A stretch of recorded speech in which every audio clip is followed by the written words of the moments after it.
Consider the Great Pyramids, one of the original 7 wonders of the world and the only one that still exists today. Did you know that the pyramids of Giza weren't the only pyramids out there? And they weren't even the first ones. First, there were the pretty good pyramids, but they didn't catch on. Nah, I made that up. Back to the story. In ancient Egypt, it was believed that kings were chosen by gods to serve on earth as their mediators. In the afterlife, they were expected to become gods themselves. The pyramid complex was built to make sure that the king had everything they might need in the afterlife. The complex included the pyramid, a palace, and temples. The tomb in the pyramid, where the king was buried, was filled with many things they might need, like furniture, food, and gold vessels. Actually, the first pyramid had been built 80 years before the first pyramid of Giza appeared. Overall, there were around 100 of them. Some weren't finished though, since the construction took a while and not every pharaoh lived long enough to see the end of the construction. And now let's talk about the construction itself. The biggest of the pyramids of Giza is as tall as a 40-story building.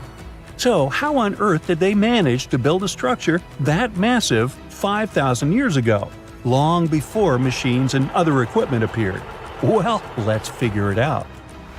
So Pharaoh Khufu ascended the throne around 2575 BCE, and his architects started the construction of the oldest and biggest of the pyramids of Giza. He figured that over 2 million limestone blocks had to be used to build the pyramid, each weighing around 2.5 tons, around the weight of a rhino. The architect wanted to finish the construction in 20 years. To make it possible, a stone had to be carried and pushed into place every 4 minutes, 24 hours a day, 7 days a week, and 365 days a year, except leap year. So obviously, a lot of workers were needed to make it happen. Many believe that it was enslaved people who worked at the pyramid's construction site, but that's not true. Workers came from all over Egypt to contribute to the project. All in all, around 25,000 of them. The Egyptians were doing all kinds of work, starting with manual labor and crafting tools to administrative work. They all worked around 10 hours a day. They were housed and well-fed, and they were overall living a more comfortable life than an average Egyptian could afford at that time. Supposedly, the builders lived in a nearby temporary city and were a highly organized community with a strong leader. The pyramids seemed to be designed to align with the points on a compass, and their sides symbolized the rays of the sun. But back at that time, there were no compasses. Ancient Egyptians figured out the directions themselves and with amazing precision. To align the pyramids, they used 2 constellations. The construction site was arranged on the west bank of the Nile River. This also had a symbolic meaning. Just like the sun sets in the west, life sets in the west as well.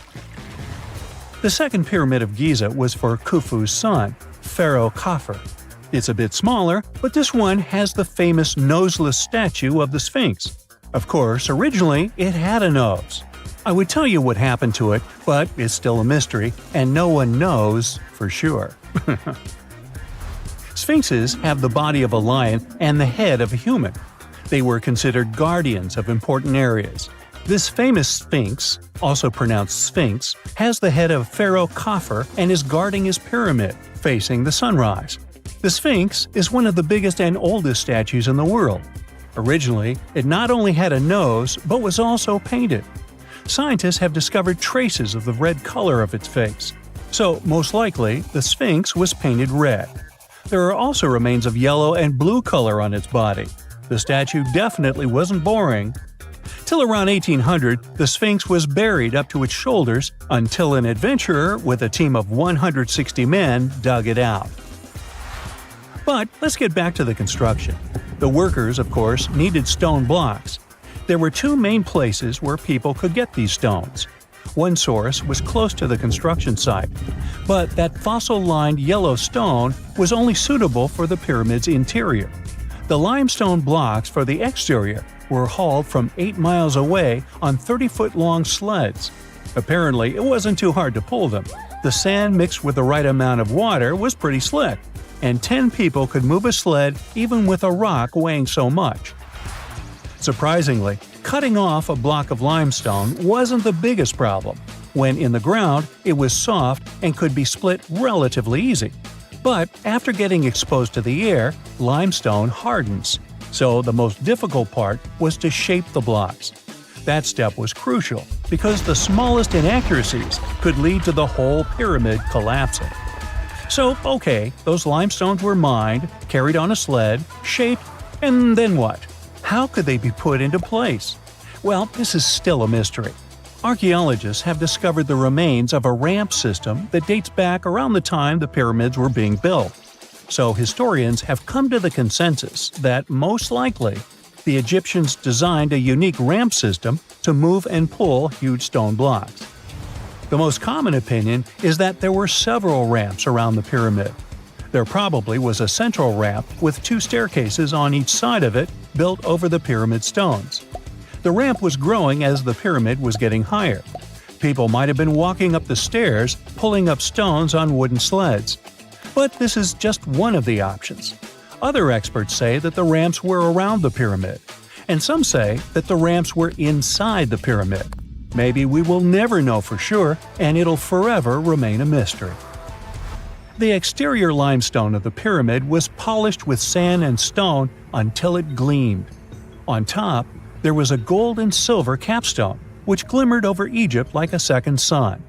So that's how it was 5,000 years ago. Now, about the interior. Surprisingly, there's not much inside the pyramid. Most of it is just solid stone with very little open space. But let's take a quick look inside. From the entrance, there are 2 stairways, one going down and the other going up. They take us to the chambers. There are 3 of them inside. Now, why is that? Apparently, throughout the whole construction, a burial chamber had to be prepared at all times, just in case a pharaoh kicked the bucket before the construction ended. So separate chambers were built one after another as the construction progressed. The last of them was the main one. It's called the King's Chamber. It's the one where Khufu was resting. It's the biggest room at the very heart of the pyramid, and there's a big passageway leading to it.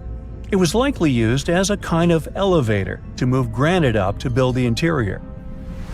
Granite was also used to make 5 stories of support beams to ensure that the pyramid didn't collapse. And we can see that it worked since it's been standing for centuries. Unfortunately, none of these chambers have hieroglyphs on the walls. If you want to see the writings, you should go to the decorated tombs near the pyramids. Those pieces of art are depiction of ancient Egypt's culture and daily life. The texts allow researchers to study their language and grammar. The treasures that once were in the pyramids have been taken by people. There are also many secret tunnels and passages inside the pyramids, but even today, no one knows the whole plan of the interior. Scientists have been sending little robots with cameras inside for many years, but there's still a lot we don't know about the pyramids.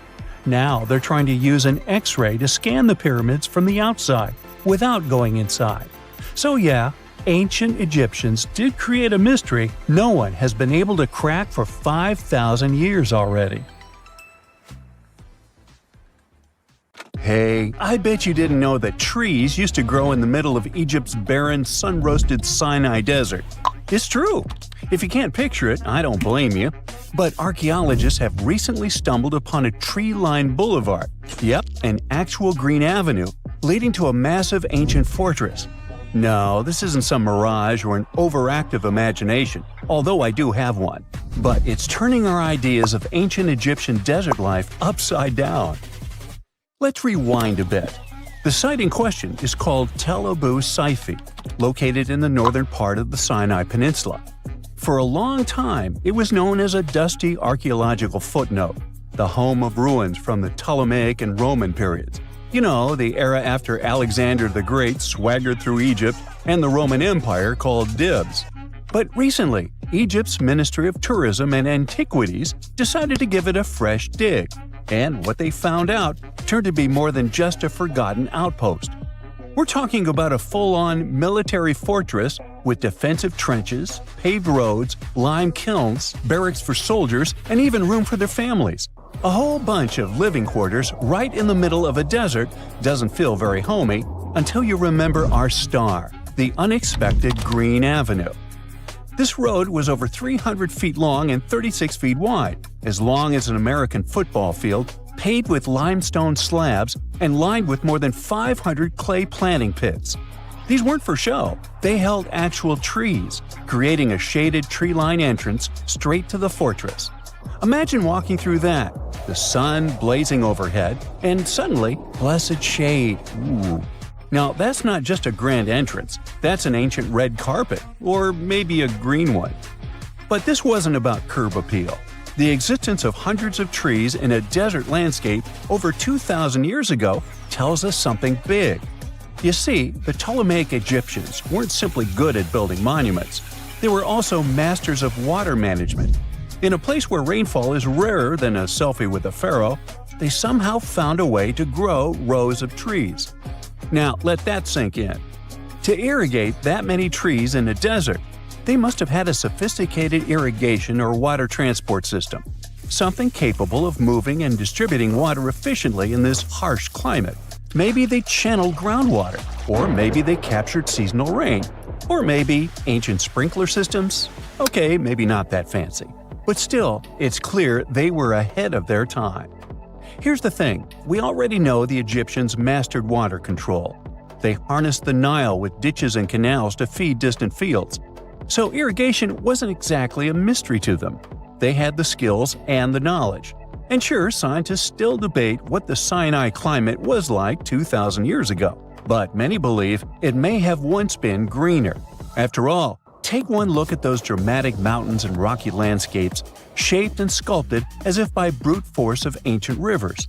And it's hard not to think that water once played a bigger role out there. Plus, archaeologists have found tons of evidence showing that Ptolemaic Egyptians cultivated fruits, vines, and trees on a large scale. In other words, growing a forest in a desert might feel wild to us, but to them, it was just another Tuesday.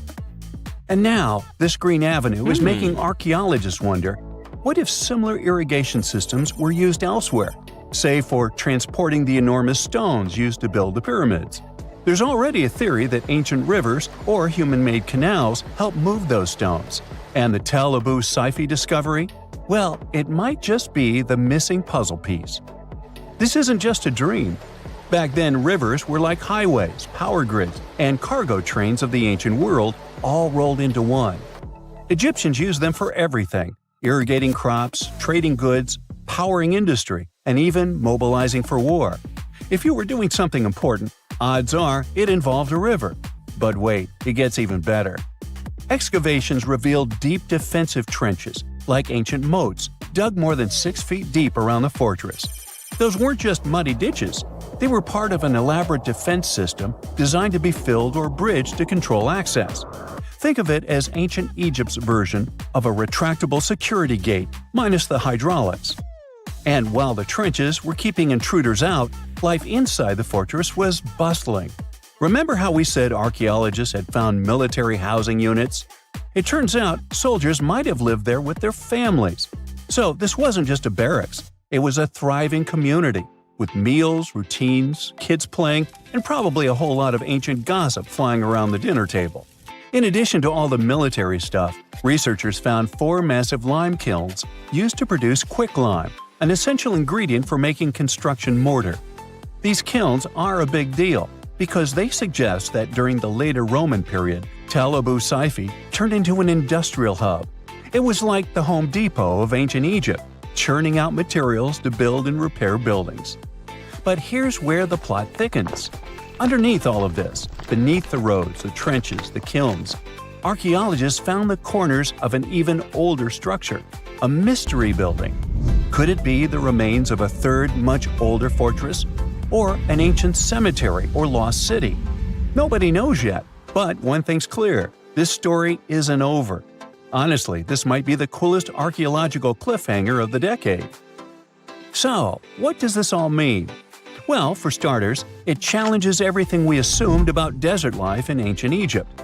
For the longest time, deserts were thought of as natural barriers, dry, deadly, and empty. But this find suggests that the desert might have once been green and full of life, not because the climate was dramatically different, but because the Egyptians were incredibly good at bending the environment to their will. They didn't just survive in the desert, they transformed it. It also adds fuel to the fire in the age-old debate about ancient Egyptian tech. If they could build a fortress with tree-lined roads, moats, irrigation, and industry in the middle of the Sinai, is it really such a stretch to imagine they could engineer water channels to move pyramid stones? Forget the Ancient Aliens TV show. Sure, it's entertaining, I'll give you that, but it makes us forget something crucial. Those people were brilliant. A lot of what we call modern technology is recycled ancient ingenuity. And who knows how much knowledge we've lost over time. Meanwhile, the dig continues. Scientists are now mapping the entire Tel Abydos Sci-Fi site, trying to piece together how all the structures connect. Some want to analyze soil samples to find traces of old tree roots and maybe even figure out what kinds of trees once grew there. Imagine if they were date palms. We might be looking at the world's oldest snack lane. You already know that the implications of the discoveries don't stop with history books, right? This kind of discovery has modern relevance too. Our world is going through a lot of change, with crazy weather and huge heat waves. So maybe we should be asking, what can we learn from ancient civilizations that once made the desert bloom? If nothing else, Tel Abydos Sci-Fi reminds us that the ancient Egyptians were more than just pharaohs, pyramids, and mummies. They were visionary planners, eco-architects, and straight-up problem solvers. They didn't wait for nature to hand them what they needed, they engineered it. And thanks to discoveries like this, we're getting a clearer picture of just how advanced and, frankly, how cool ancient Egyptian civilization really was. So next time someone tells you deserts are just empty wastelands, you can hit them with this fun fact.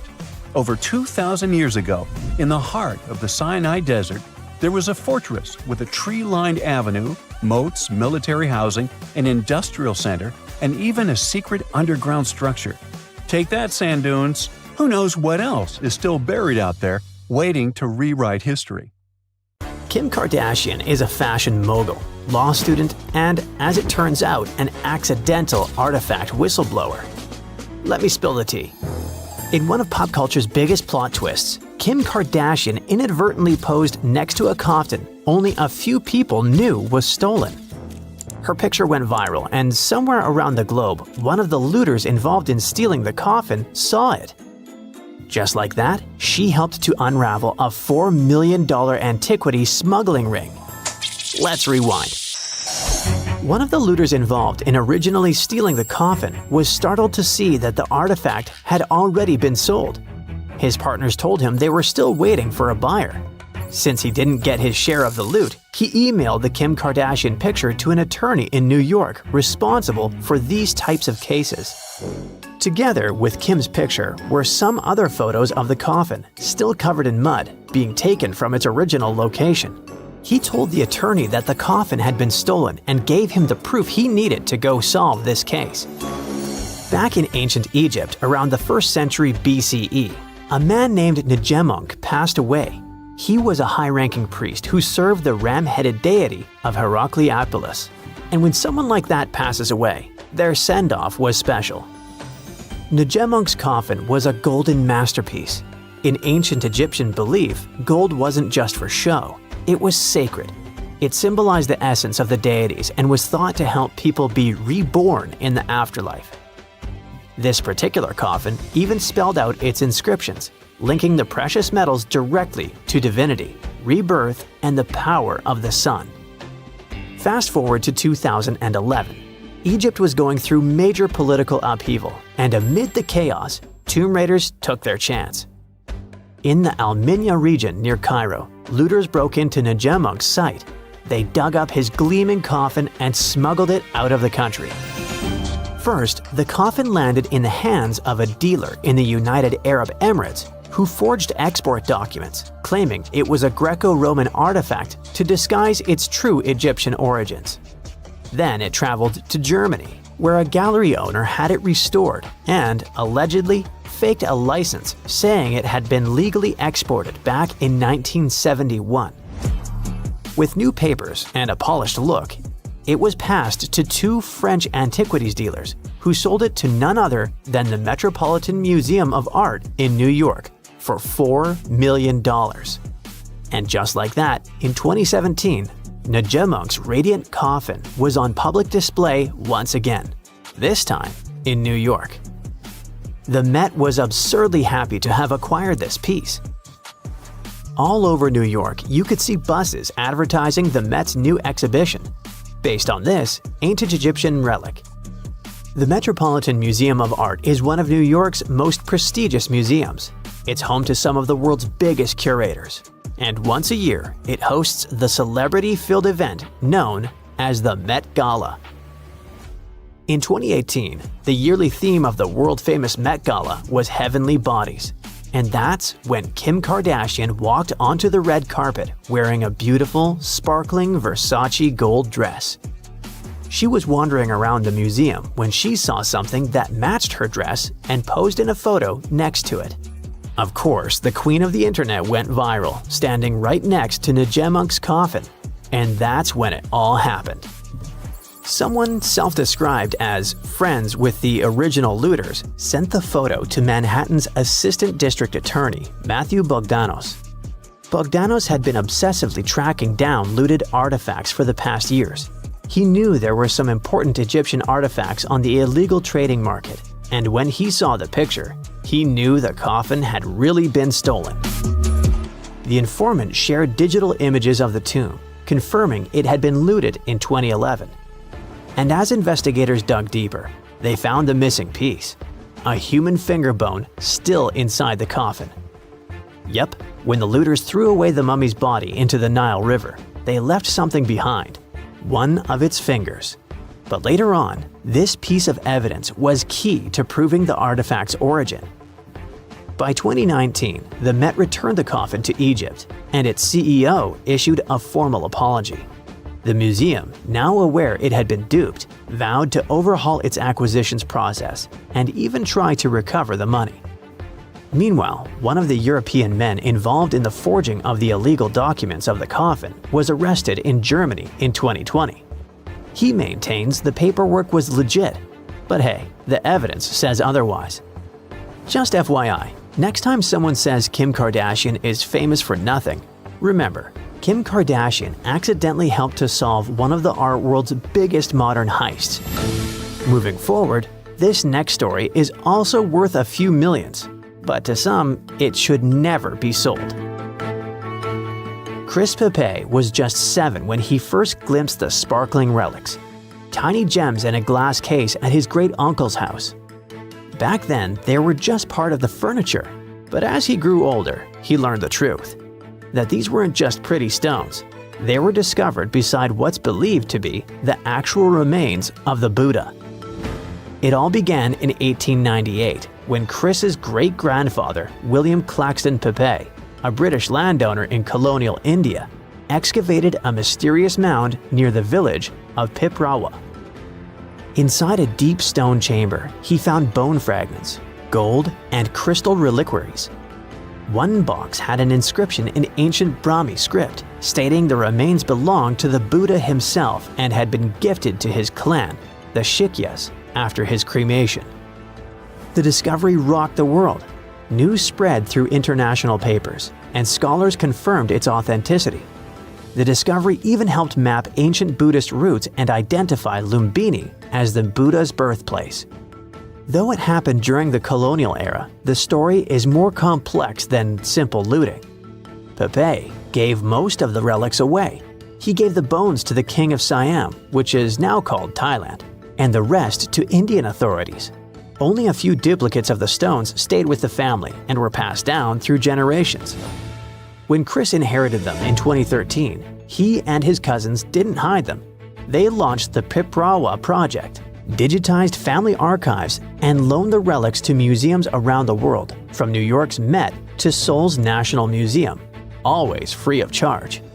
But in 2025, the whole thing became controversial when the family planned to auction the gems at Sotheby's in Hong Kong.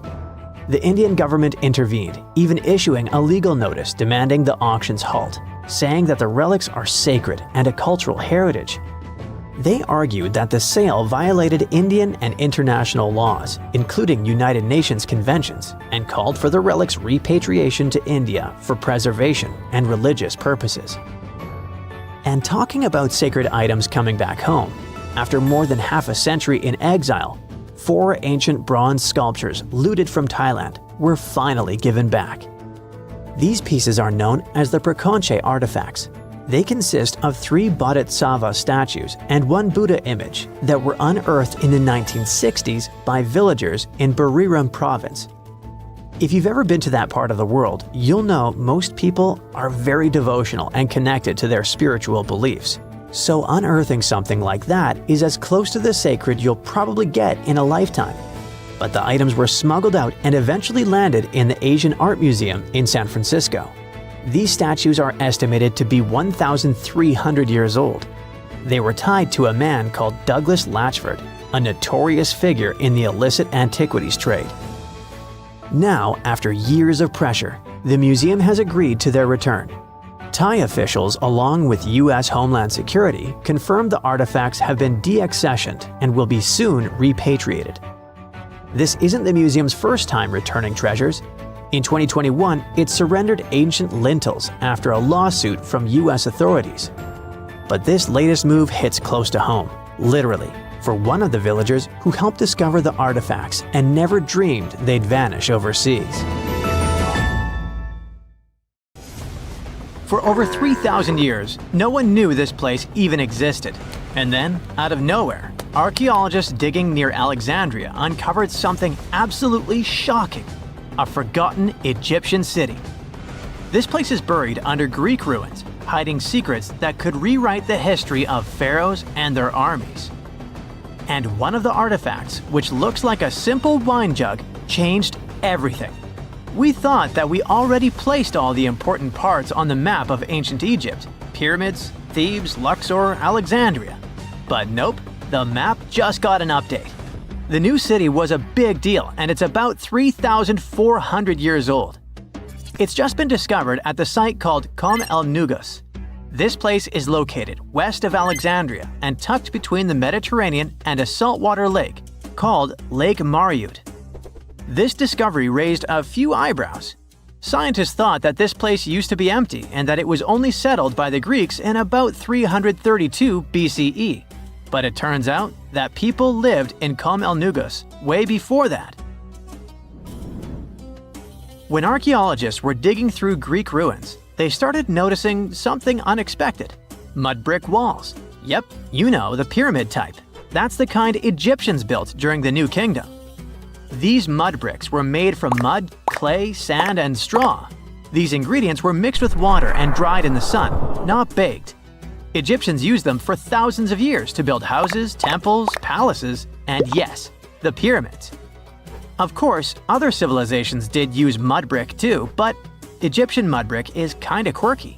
They used straw that grew in their regions, layout styles, and mortar. That's what helped the experts realize that Egyptians used to hang out in Kom el Nugus. That alone raised eyebrows, and then they found more: an entire street layout, buried structures, and even a temple built by Ramses the Great himself. His name speaks for itself. This guy was one of the most famous pharaohs in all of Egyptian history.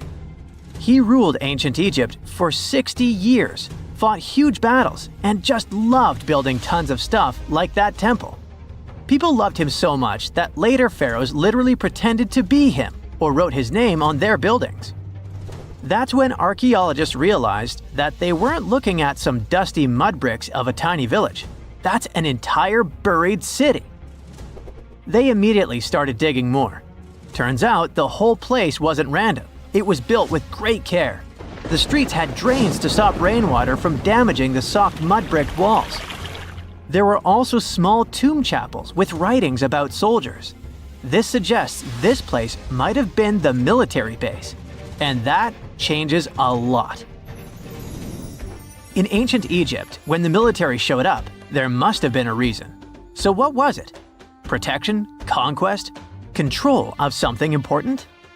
In the case of this city, it was probably about wine, water, and trade on the edge of the desert. What's even crazier is that we still don't know just how big it was. The team has only uncovered part of it so far. There could be fortifications, warehouses, administrative buildings, or even more religious or royal structures waiting underground. We also don't know what this town was called in ancient times. That name is still buried, but it might be uncovered someday, maybe inside a wall, maybe on a scroll, maybe on another broken jug. One of those already turned out to be a mind-blower. A chunk of a ceramic jar, called an amphora, had a royal seal pressed into it, and that seal bore the name Meredaton. Princess Meredaton wasn't just anyone. She was the eldest daughter of Queen Nefertiti and the older sister of King Tutankhamun. Yes, that's right. Both Nefertiti and King Tut were involved here. All that was about a century before Ramses the Great built one of his temples here.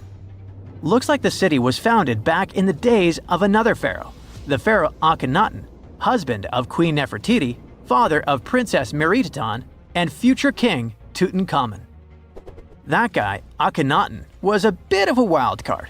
He was the type who really gets weird about one of his interests. He tried to completely change Egypt's religion, forcing everyone to worship the sun disk called Aten instead of the usual deities. He basically told all Egypt that all their mythology was wrong, and from now on, there will be no more Osiris, no more Thoth or Set. Just raw sunlight only, people. That's known in history as the Amarna period.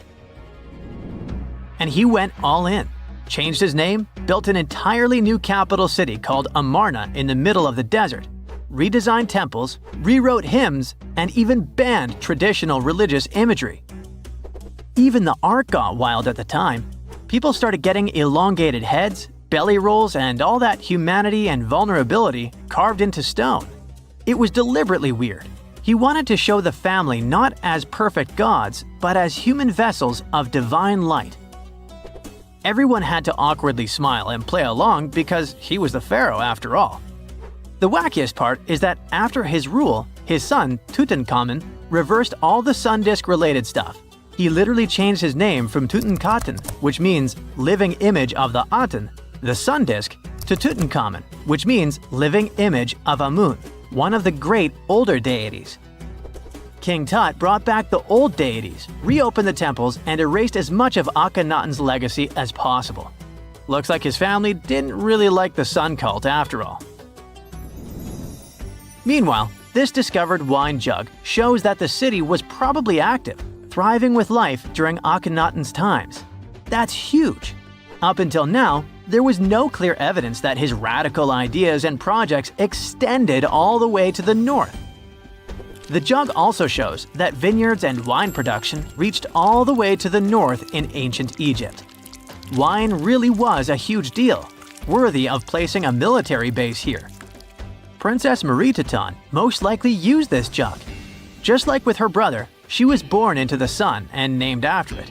Her name, also spelled Meritaten, meant beloved of the Aten. As the eldest daughter of Pharaoh and his queen, born right into the middle of radical religious changes, she was raised to perform the future queen's duties.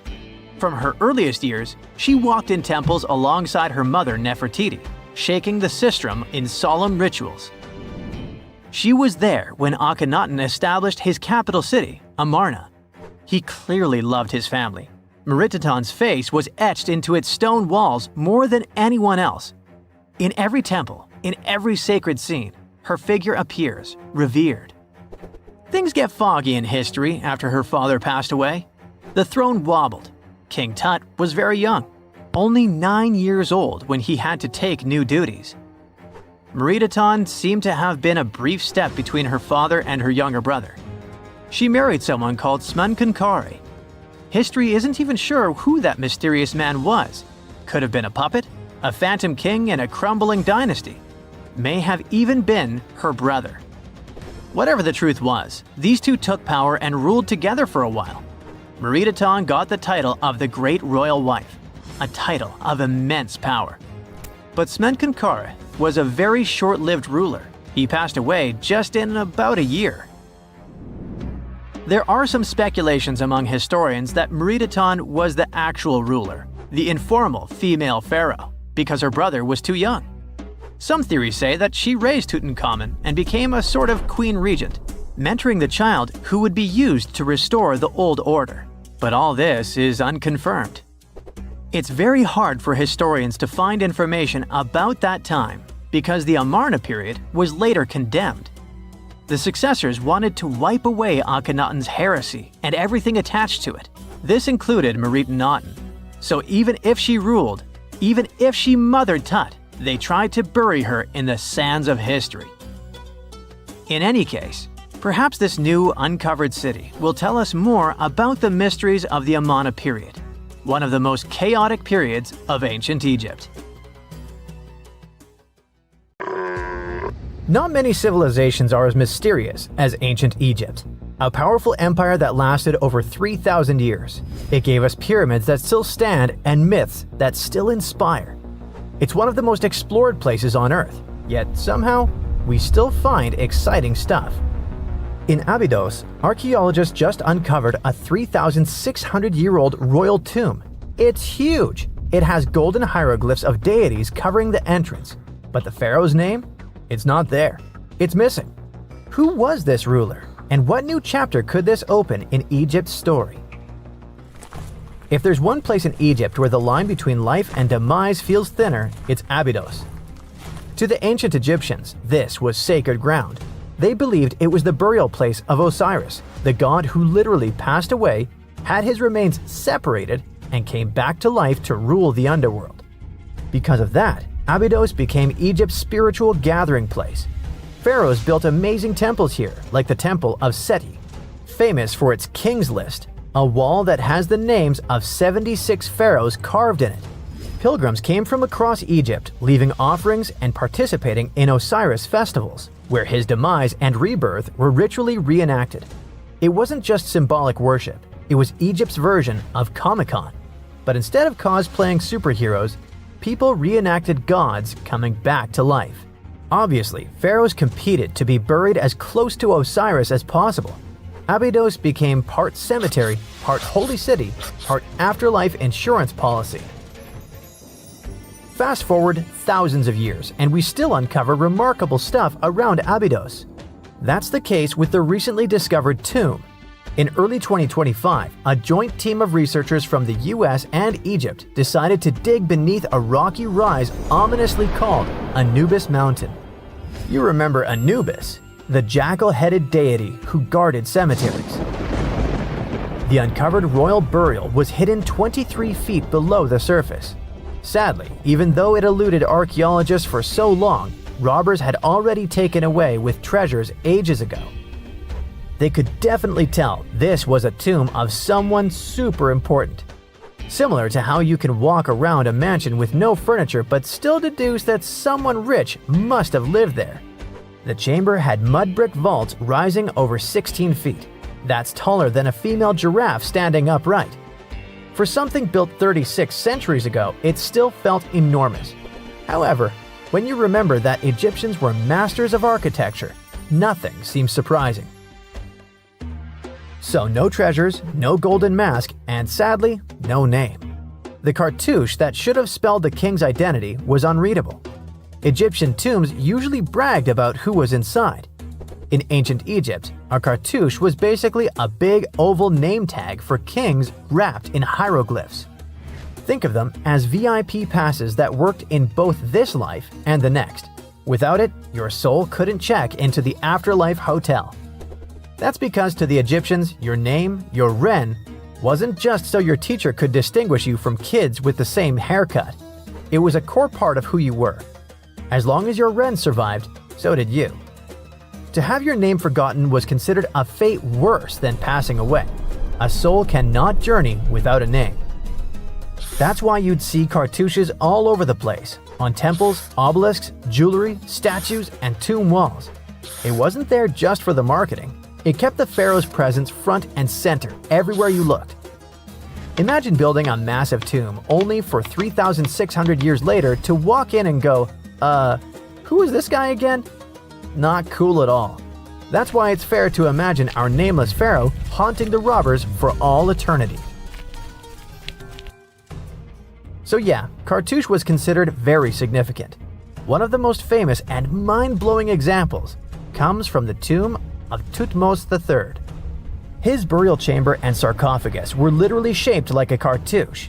In other words, the entire room was a living architectural symbol of his name. Thankfully, in the recently discovered tomb, not everything was erased. Painted in golden hues at the entrance were two familiar guardians, deities Isis and Nephthys. Isis was the magician who stitched Osiris back together and breathed life into him. Nephthys, her sister, was the eternal mourner and protector of the mummy. Together, they promised that whoever rested here would not face the afterlife alone, and it's one additional proof of the importance of the mysterious pharaoh. So, who could this be? To answer that, we need to go down history lane. This tomb dates back to Egypt's messy chapter called the Second Intermediate Period. Instead of one ruler in charge, the country had many rival kingdoms, each with its own little power base, like a real-life Egyptian version of Game of Thrones. And right in the middle of that chaos was Abydos. For a while, it was home to its own line of kings, the so-called Abydos dynasty. Those weren't the pyramid builders everyone knows, and that's why they're so mysterious. They left behind almost nothing. No great monuments, no sprawling cities, just fragments of names on broken blocks. For centuries, many scholars even doubted they existed at all. That sorta changed in 2014 when archaeologists uncovered the tomb of Senebkay, one of those shadowy kings. Now, everything we know about Senebkay points to him having quite a story to tell. His bones revealed 18 deep wounds, the kind you get in battle. He had blows to his skull, back, and hands, and likely lost his life fighting, making him one of the few pharaohs we know who sadly fell in combat. His tomb was modest, with reused artifacts from earlier kings, but it delivered one priceless thing: proof. Until Senebkay, the Abydos dynasty was just a theory. With him, it became real. And that's why the new discovery could be a big deal. The newly uncovered royal tomb at Abydos shares the same layout and style as Senebkay's. It has limestone chambers, mud brick vaults, and protective deities, although it's much bigger. Which again raises the possibility that we're looking at an even earlier, more powerful ruler of Abydos. Whoever he was, he wanted to be remembered alongside the greats. Which is ironic, because it seems that history tried erasing him. Perhaps additional findings alongside his tomb could tell us more. Yes, there's more, and it's actually pretty cool. Not far from Abydos, in the village of Banawit, archaeologists uncovered a Roman-era pottery workshop. Yeah, you heard that right, a pottery factory close to a pharaoh's burial ground. The site had huge clay kilns, storage rooms, and even broken shards called ostraca. They were basically ancient sticky notes. Except instead of shopping lists, those had receipts scratched onto them in Greek and Demotic Egyptian. Little records of everyday transactions, the kind of thing you'd never expect to find near a lost dynasty king. Honestly, the potters missed a chance. Forget boring receipts, they should have been selling Osiris's mugs and Anubis figurines to pilgrims and tourists. But that's not all. It seems that centuries later, during the medieval period, the same ground became a cemetery. Archaeologists found mud brick graves with skeletal remains. This could mean that Abydos kept its aura of significance for hundreds of years after the age of pharaohs.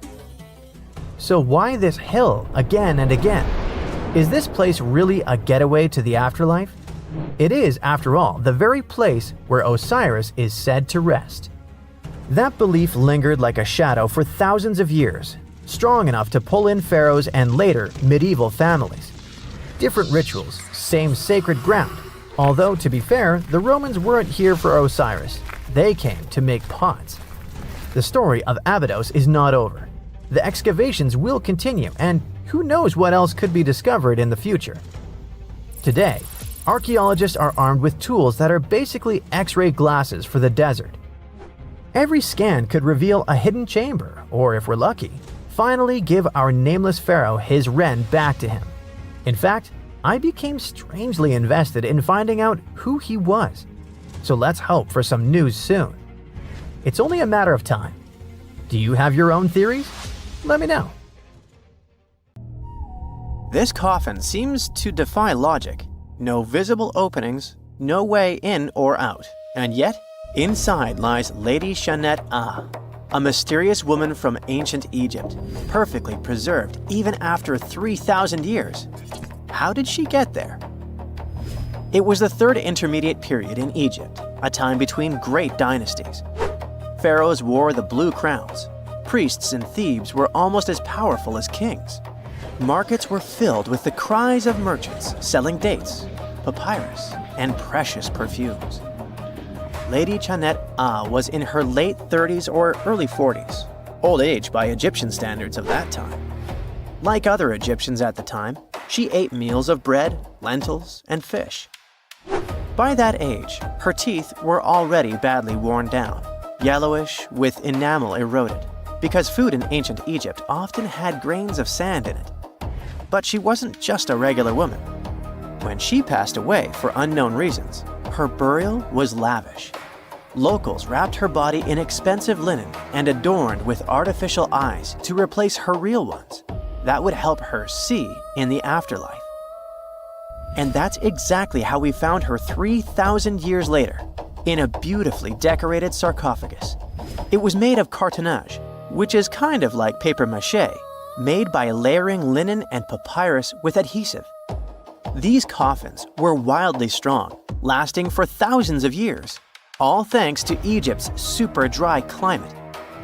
But most importantly, Egyptians only used it for the elite. So she was someone very important to the locals, though we might never know why. But there was only one huge problem with her mummy. How did they even put her in the coffin? No matter how much researchers looked, there were simply no entry points. The only visible gap was a tiny slit near her feet. But that's not nearly large enough to place her entire body inside. This mystery puzzled them for decades, until they finally learned the truth only recently. They study those mummies at the Field Museum in Chicago using new technology, CT scans. It's basically like taking thousands of X-rays and piecing them together to create detailed 3D images. That's how we can learn more about the bodies without disturbing them. And it turns out the ancient Egyptians were unbelievably clever. They didn't construct the cartonnage around Shanette Ah's body, which would be a common and easy thing to do. Instead, embalmers created the coffin first. Then, they softened this coffin with moisture to make it flexible. After that, they carefully molded it around her wrapped body. They did cut a slit along the back of the coffin to do that, but then they laced it up like a corset, so it seemed like there were no openings. Finally, they secured a wooden panel at her feet to keep everything in place. That's where the tiny slit came from. Usually, the insides were removed and put in jars, symbolically guarded by the 4 sons of Horus. Egyptians believed that the deceased would need all that stuff once they got into the afterlife. They also thought it would help preserve the body for ages, which, as we can see, worked amazingly well. Thanks to their beliefs, we now have mummies as time capsules. Each son of Horus was supposed to protect each of the specific body parts. The human-headed Imseti for the liver, the baboon-headed Hapi for the lungs, the jackal-headed Dalmatef for the stomach, and the falcon-headed Kebis Senuv for the intestines.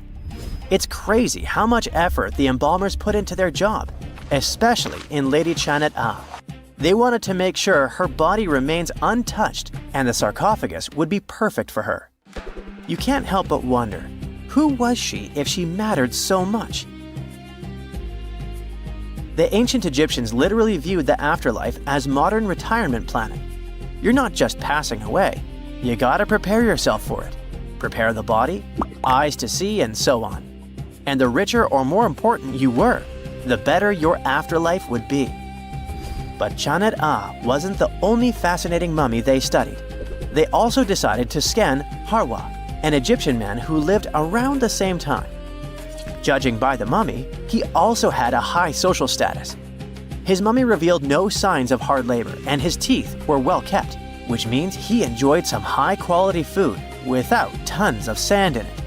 Some fellas got lucky both in life and after it. But there were many mysterious mummies throughout history. One of them is Chin Tsun, also known as Lady Di. The story of her began in 1968. Some workers near Changsha, China, were digging an air raid shelter for a hospital. But suddenly, they accidentally uncovered an ancient burial site. They came down there and stumbled upon something incredible. 3 tombs belonging to a noblewoman, her husband, and a young man believed to be their son. She was a noblewoman from ancient China, and she had a fascinating backstory. She lived over 2,000 years ago during the Western Han Dynasty. She was married to Li Kang, a guy who served as chancellor to the Changsha Kingdom, a high-ranking official. At first, it looks like Lady Di lived a life of luxury and privilege. She had private musicians to play at her parties, and for her personal enjoyment. She probably played the guqin, an instrument that back in the day people associated with intellect and elegance. And she certainly ate like an empress.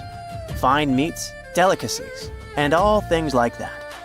Even her wardrobe was full of some exquisite silk, not even mentioning the tons of cosmetics. But all this wealth came at a cost. The more she aged, the worse her health became. She got a full pack: a heart condition, diabetes, high pressure, and liver issues. It also looks like her back was driving her crazy, probably making it hard for her to even move. Finally, as a cherry on top, she developed gallstones. All this packed together eventually led to a heart attack that took her life around the age of 50. There was one haunting detail. Scientists found over 130 melon seeds in her stomach and intestines. Most likely, she ate watermelon just hours before she passed away, which means it was probably during summer when the fruit was ripe. She enjoyed a sweet, simple treat before her life was cut short. The excavation began in 1972, and this wasn't easy at all. Over 1,500 local students had to help. And Lady Di was the most mysterious one. She was buried in 4 rectangular pine boxes, one inside the other like a Matryoshka doll, all wrapped in 20 layers of silk, and all that sealed with lots of charcoal and white clay. The coffins were painted beautifully as well, adorned with protective deities, mythical animals, and clouds which symbolized the heavens. There were drawings of divine creatures and Mount Kunlun. The myth said that on this mountain, people reach eternal happiness. All this told us a lot about the Han Dynasty, their beliefs about afterlife, art, daily lives, and their remarkable craftsmanship. And then researchers finally got to the body. It was astonishing. Soft skin, joints that could still bend, and in general, she was almost intact. She even kept her hair, eyelashes, fingerprints, and even traces of blood. It's like she literally passed away only a few weeks ago. Ancient people used a very clever technique to preserve her. It looks like embalmers put her into some weird, mysterious acidic liquid. This liquid prevented bacteria from growing. Unfortunately, it also gave rashes to all the scientists that touched Lady Di. And this rash lasted for 3 months. And you know what they buried together with her? Over 1,400 artifacts, mostly personal stuff like silk clothes, cosmetics, and musical instruments. Even food, grains, meats, wine, and pastries. There were also 162 carved wooden figurines of various servants and musicians. It's possible that they were either just there to service her even in the afterlife, or maybe based on her actual servants. In 1850, French scientist Auguste Mariette went to Egypt looking for manuscripts, but accidentally found a head of a sphinx sticking out of the dunes. He cleared the sand and figured out the sphinx was guiding the entrance to some underground construction. Several months later, he finally entered the Serapium of Saqqara. Inside, he found an enormous granite sarcophagi with remnants of 64 bulls. Scientists are still amazed by the tech that the ancient Egyptians used to transport those enormous boxes. The Serapium was built around the year 3000 before the Common Era. It was an underground tomb built to honor the sacred Apis bulls of ancient Egypt. It had a long hallway, almost 500 feet long, with giant stone rooms on both sides. Some of the sarcophagi weighed as much as 50 average cars, and all of them were made with super precision with exact 90-degree angles. These sarcophagi were beautifully decorated with hieroglyphs and carvings that told stories about the lives and importance of the Apis bulls. Now, there are 24 sarcophagi left. In ancient Egypt, Apis bulls were very special animals connected to the deity Ptah. They thought the bulls carried Ptah's spirit and wisdom, helped the pharaoh, and protected the Egyptians. Priests looked for special markings on young bulls to find Apis bulls. It could be a white triangle on its forehead, which symbolized divine light, a shape on its back like a vulture's wing, and a scarab shape under its tongue, which stood for rebirth.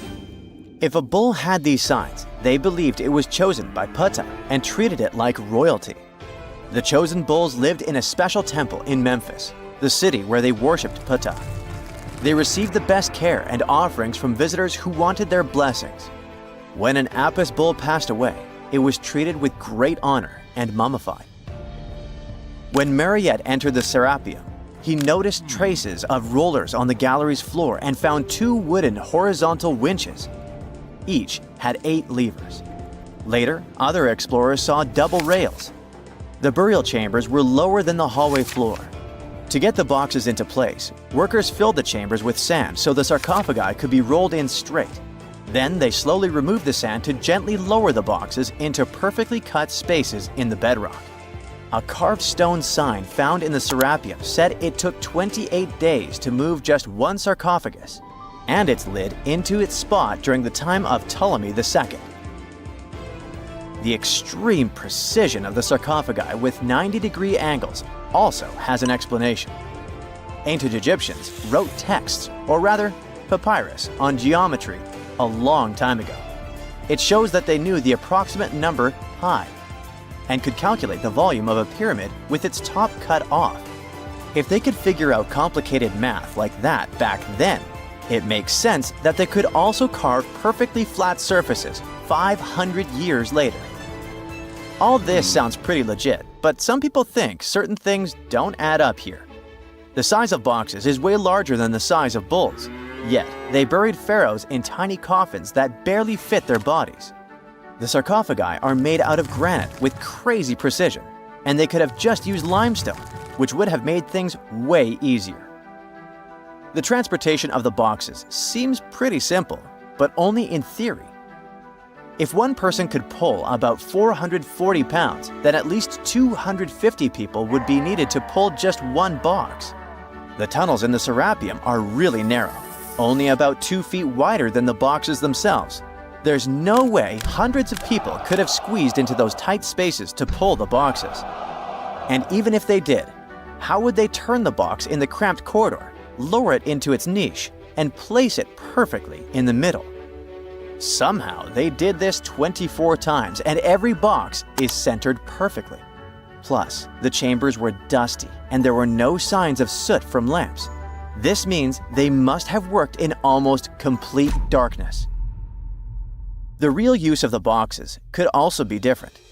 A long time ago, even before the Egyptian pharaohs ruled, the local people already knew how to use fermentation.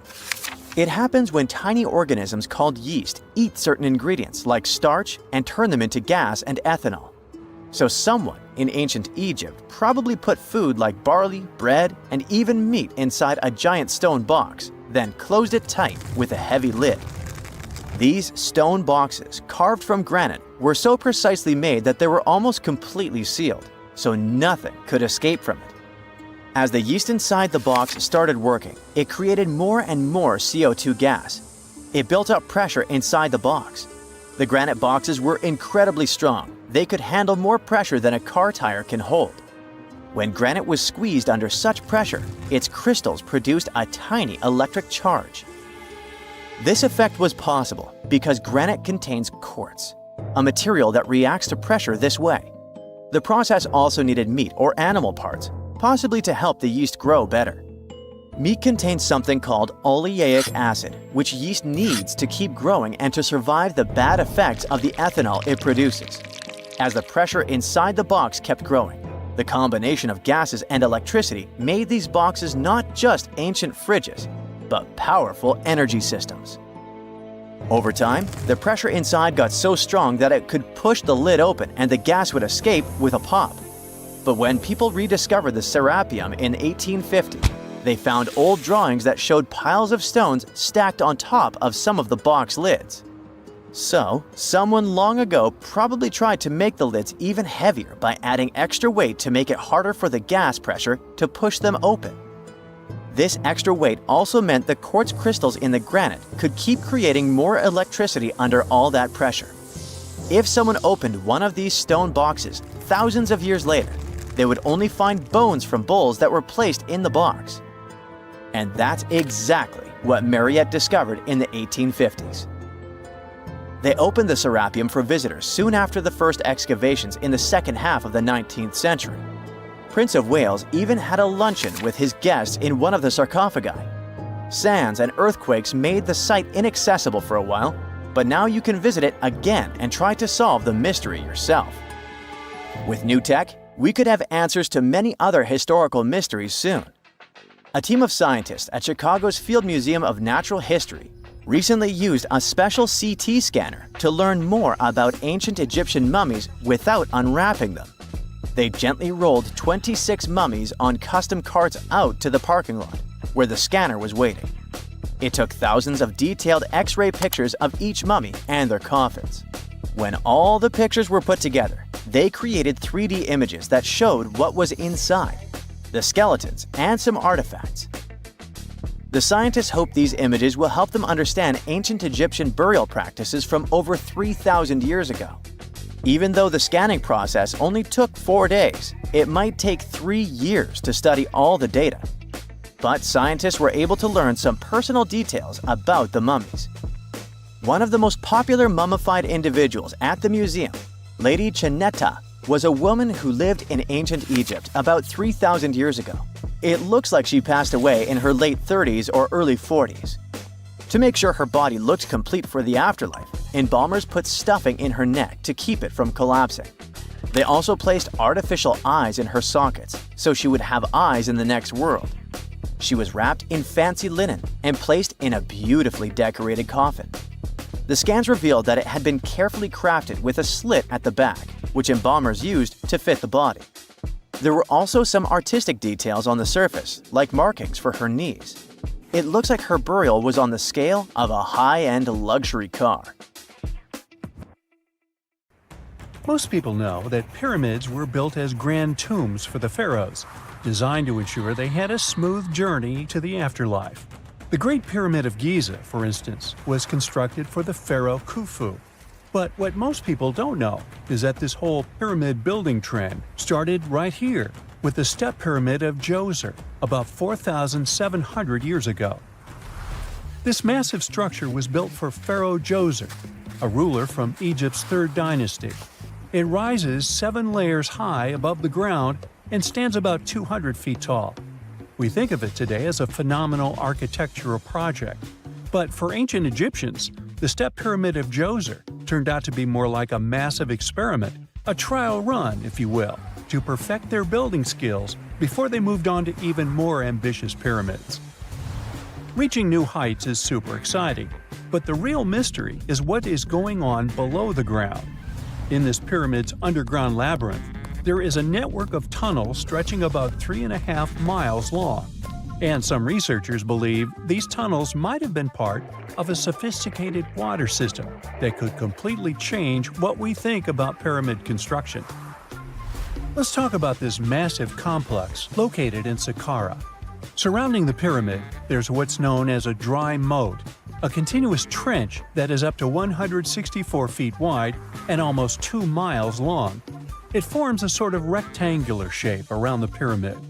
This trench has an average depth of about 65 feet. Now, if you were to add up all the earth and rock they dug out to create this moat, it would be about 10 times the volume of the step pyramid itself. For the longest time, People just assumed this trench was nothing more than a huge quarry, a place where they dug up stone and clay to build the step pyramid. Makes sense, right? But when you take a closer look, it doesn't add up. The trench is too narrow and deep to be practical for mining, and its layout doesn't match anything we know about ancient Egyptian quarrying methods.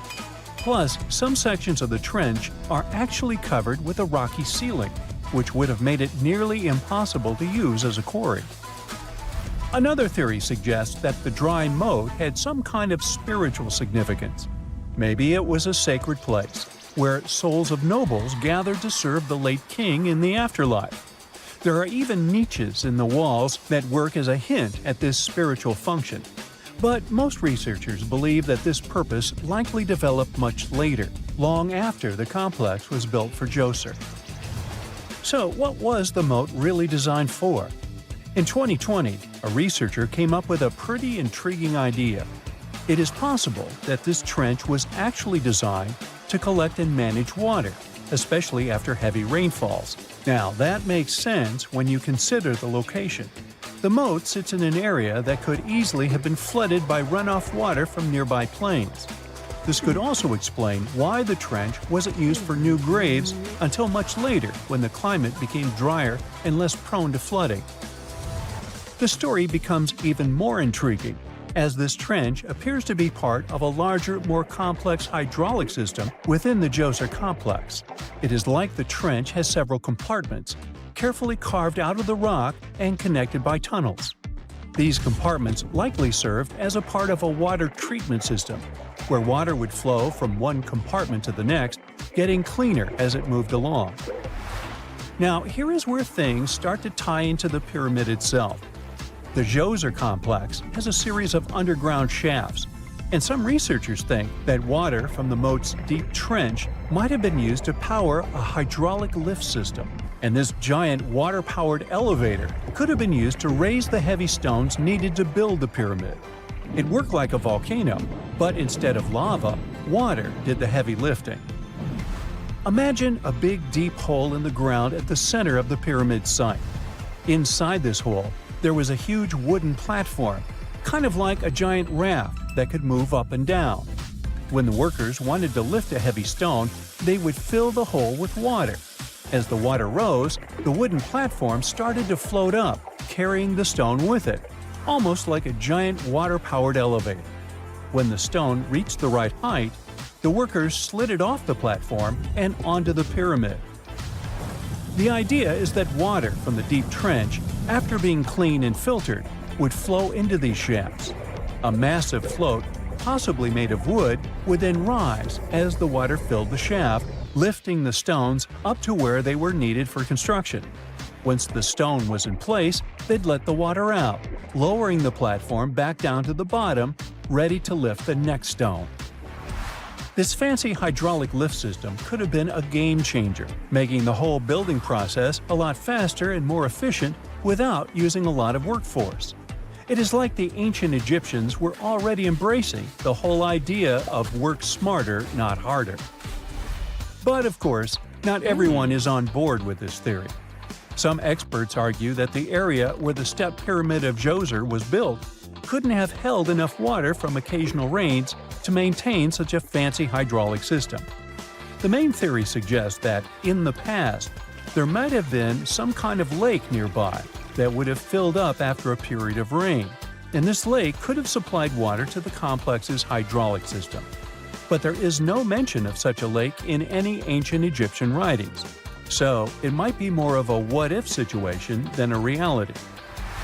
And then there's the issue of the hard work itself. Remember when I said this method could have allowed the ancient builders to raise stones with far less effort? Well, that might not be entirely true.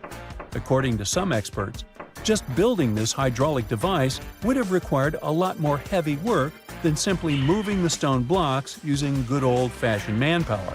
And let's not forget, the step pyramid of Djoser is like a baby pyramid compared to those that came later.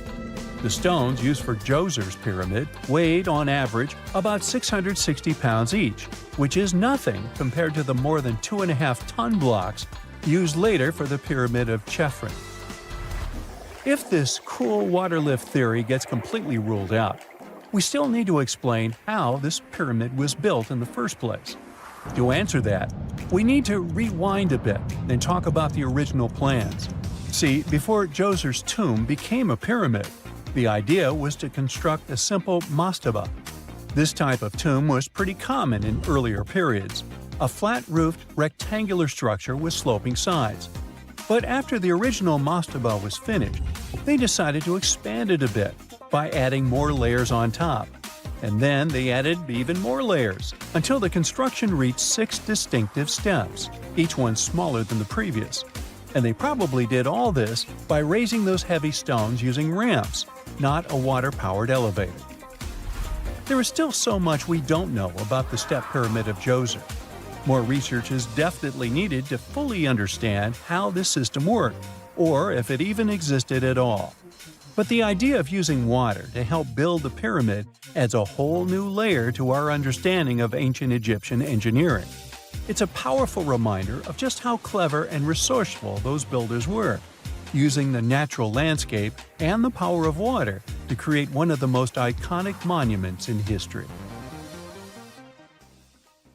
A gruesome discovery took place in Egypt some years ago. You want to hear about it? 16 human hands, carefully buried in 4 eerie pits. They didn't look too much like human hands at first, since they were abnormally large, but they were. Weirdly, there were only right hands, no left hands were in sight. It turned out that it points to the practice of an ancient dark ritual. Old Egyptian art and tales talked of a ceremony where warriors would present the right hand of their adversaries as proof of victory and ask for gold in return. Egyptians believed in the afterlife, so cutting off someone's hand meant you cut off their power eternally. Guaranteeing this type of defeat was interesting to the winning party. Here, the fight was between Egyptians versus Hyksos, who lived in what was once known as Canaan. Egypt has always been the center of some history-changing findings, and some time ago, this papyrus was found. If we stretched it open, it would be just a tad bigger than the height of a skyscraper. The world's tiniest skyscraper, which is located in Wichita Falls, Texas. When humans didn't write on their notes app, they wrote on this thing, made from the medulla of a papyrus plant. Around 2,000 years ago, ancient Egyptians wrote something reminiscent of a book where they describe most of their funerary traditions and their visions of the afterlife. It's considered one of the most important texts from ancient Egypt and is still sold in bookstores to this day. This ancient manuscript was unearthed from a chamber located just south of the Pyramid of Djoser, located in Saqqara. Oh yes, Djoser is the oldest pyramid in Egypt and not the Giza pyramids like most people think. So recently, the site of Saqqara buzzed with excited archaeologists who probably found one of Egypt's oldest complete mummies. They believe that this beautiful and well-preserved mummy was that of a wealthy man. He was discovered in a deep shaft, covered in layers of gold leaves. There are many symbols that show he was an important and wealthy man, like the band he wore on his head, the bracelet on his chest, and the fact that he was embalmed with a tunic, which was reserved for Egypt's finest. The most exciting part of the entire discovery was finding the resting place sealed with mortar, just as the ancient Egyptians had left it 4,300 years ago. Now this may sound weird, but back in 2008, archaeologists discovered a missing pyramid. Now it went missing because it deteriorated over the span of 4,000 years. Today, you can only see its base. It was a pretty important site back in ancient times. It is said that around the area of the pyramid, the ancients hosted a special type of ceremony where high priests would carry mummified remains of sacred bulls. Now here's a fun fact. Ancient Egyptians believed that Apis bulls were earthly incarnations of the city deity of Memphis and was connected to rites of fertility. It wasn't just any Apis bull though. They needed to be all black with a single white mark between its horns and a bunch of very specific characteristics. They were selected by the local priests and honored until they passed away. After that, they were mummified and buried in underground galleries. Meanwhile, this missing pyramid sort of disappeared around the 1800s. It was a German archaeologist who first found it in the village of Saqqara. He called it the Headless Pyramid when he first found it. But then, years after the official discovery, the desert sand came along and covered the whole thing. There were some excavations between the 19th and 20th centuries, but they weren't too systematic. That's why scientists were so thrilled when they dug an entire pyramid's base after removing the 25-foot mound of sand that was covering it. Oh, and it turns out American archaeologists are excavating a cemetery in Egypt that could contain over 1 million mummified bodies. So far, archaeologists have dug around 1,700 mummies. One of the main differences from other classic Egyptian mummies is that these people weren't kings and pharaohs. They were commoners that most likely lived about 1,500 years ago, when Egypt was controlled by the Roman and Byzantine empires. The name of the cemetery is cool, though, the Way of the Water Buffalo, just in case you want to check it out on your next trip. Other than bulls and buffaloes, ancient Egyptians also liked baboons. Are you seeing a pattern here? In the beginning of the 20th century, archaeologists discovered a site filled with mummified baboons in a place called, guess what? The Valley of Monkeys. An animal wouldn't have been mummified if it wasn't considered important. Certain animals were more important than others, since they were linked to specific deities. Jackals were connected to Anubis, the ancient god of the afterlife, and cats were likened to the female deity Bastet. Baboons were a pretty big deal, since they were believed to be connected to Thoth, the deity of wisdom and advisor to Ra, one of Egypt's supreme deities. The archaeologists who studied these animals weren't too happy. They think these baboons were kept inside and were deprived of sunlight for most of their lives. They had extreme vitamin D deficiencies and they were poorly fed. Maybe Thoth got angry with these baboon keepers. Just a guess. Since there's never a boring day for archaeologists in Egypt, they also found human mummies with golden tongues. Since Egyptians were all about the afterlife, they believed that golden tongues might help a person speak once they pass to the other side. I mean, it's a long shot, but hey, why not? Some of these mummies were placed in wooden coffins with goods, such as necklaces, pottery, golden artifacts in the shape of lotus flowers and scarab beetles, and iPhones. Just kidding. A new temple was also unearthed recently in Egypt. Scientists believe it was dedicated to honor Zeus Cassios. That deity would be a cross between Zeus, the almighty Greek deity of the sky, and Mount Cassios. While digging around the Sinai Peninsula in Egypt, archaeologists spotted 2 pink granite columns poking out of the ground, and bingo. They believe these columns represented the temple's front gate and collapsed during an earthquake many years ago. And speaking of deities, there weren't only super serious deities. Recently, scientists unearthed a golden ring in a city south of Cairo. No, Frodo, it's not magical. It was a normal gold ring, but it had the depiction of the deity of fun, officially named Bes. This deity is often described in sacred texts as a happy chubby dwarf. Today, many tattoos we get are sorta deprived of any sense and are made of aesthetic purposes only. In ancient Egypt, though, women would get tattoos as a token of protection for childbirth. That's what scientists think, at least. Around the Nile region, scientists found some mummies that had well-preserved tattoos, which is a rarity since the skin deteriorates so easily. 2 of these women tattooed their lower backs, and the drawings were simple. They were mostly pictures, including that same chubby dwarf we just talked about, Bes. He also had a side hustle as the protector of women during childbirth. Now, would you believe me if I told you ancient Egyptians invented robots? No? Well, that's because that's not entirely true. Sure, they were astronomers, mathematicians, and engineers, and somehow they also squeezed an eccentric invention into that package. An automated deity some scientists called Hathor. This wooden statue had been in the Metropolitan Museum of Art for years before someone noticed its secret. With the help of an X-ray machine, specialists discovered a mechanical operating system inside it. The pulley-like axis goes from the statue's shoulder to her left leg. When the system rotates, the statue raises and lowers her hand. Hey, pick me! Pick me! I got my hand up here. If there's a question that still baffles archaeologists to this day, it's this one. How did the ancient Egyptians build those magnificent pyramids? As far as we know today, their resources were quite limited, especially in terms of tools and building materials. We still don't have a fully satisfying answer, but hey, we've got some pretty amazing theories worth considering.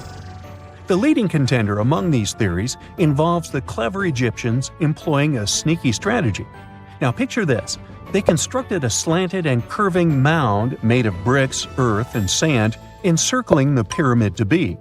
As the pyramid grew taller and taller, they simply increased the height and length of this wacky structure. It's like they were playing an ancient game of Jenga. Now, how did they get those massive stone blocks up there? Well, according to the legendary ancient Greek historian Herodotus, they used sleds, rollers, and levers. It sounds like they turned construction into a supersized game of tug-of-war. And guess what? Herodotus also claimed that the Great Pyramid, the one from Giza, the granddaddy of them all, took a whopping 20 years to build. There's more. Herodotus also dropped a mind-boggling number on us. 100,000 men were supposedly involved in this pyramid extravaganza. Did they hire the entire Egyptian population? Well, it might not be as far-fetched as it sounds. These men were probably mostly farmers, so they probably focused on the pyramids when there wasn't much work to be done in the fields. Like during the flood season of the Nile River. Obviously, specialists in the archaeological community had something to add to this theory. By the late 20th century, they discovered some evidence that suggests the workforce might have been smaller and more permanent than previously thought.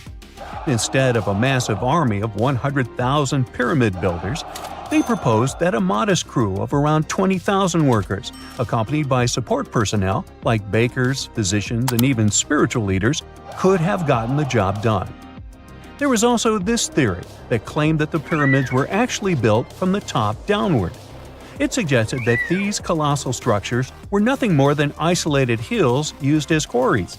The stones were supposedly drawn from these hills, and over time, competing engineers took charge and transformed them into the iconic pyramids we know today.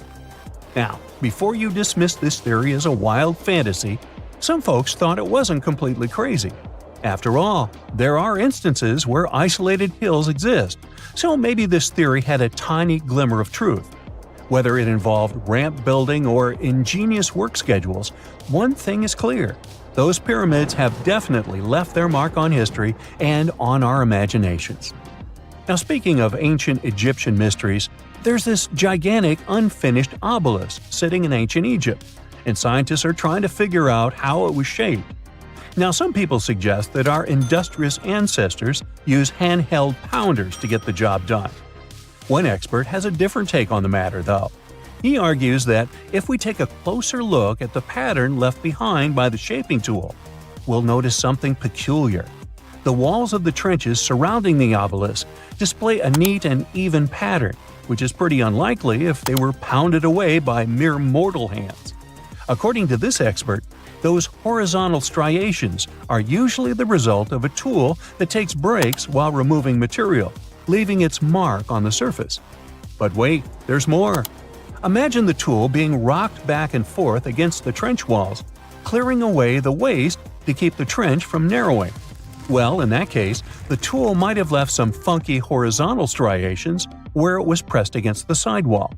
This sounds like some fancy technology at play, don't you think? And guess what? The dynastic Egyptians probably didn't have access to that kind of know-how. Another famous Egyptologist from way back also uncovered a bunch of core drills during his adventures. Although the actual drill bits are missing, his collection houses these particular core remnants made of limestone, alabaster, and even granite. These constructions aren't the only amazing thing the ancient Egyptians left behind, though.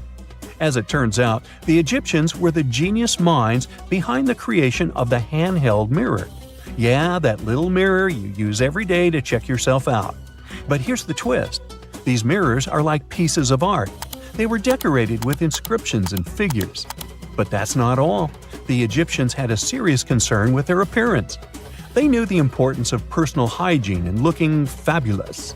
So, in their quest for pearly whites, they invented toothbrushes and toothpaste. Dental problems were pretty common back then, and their smiles weren't exactly all white.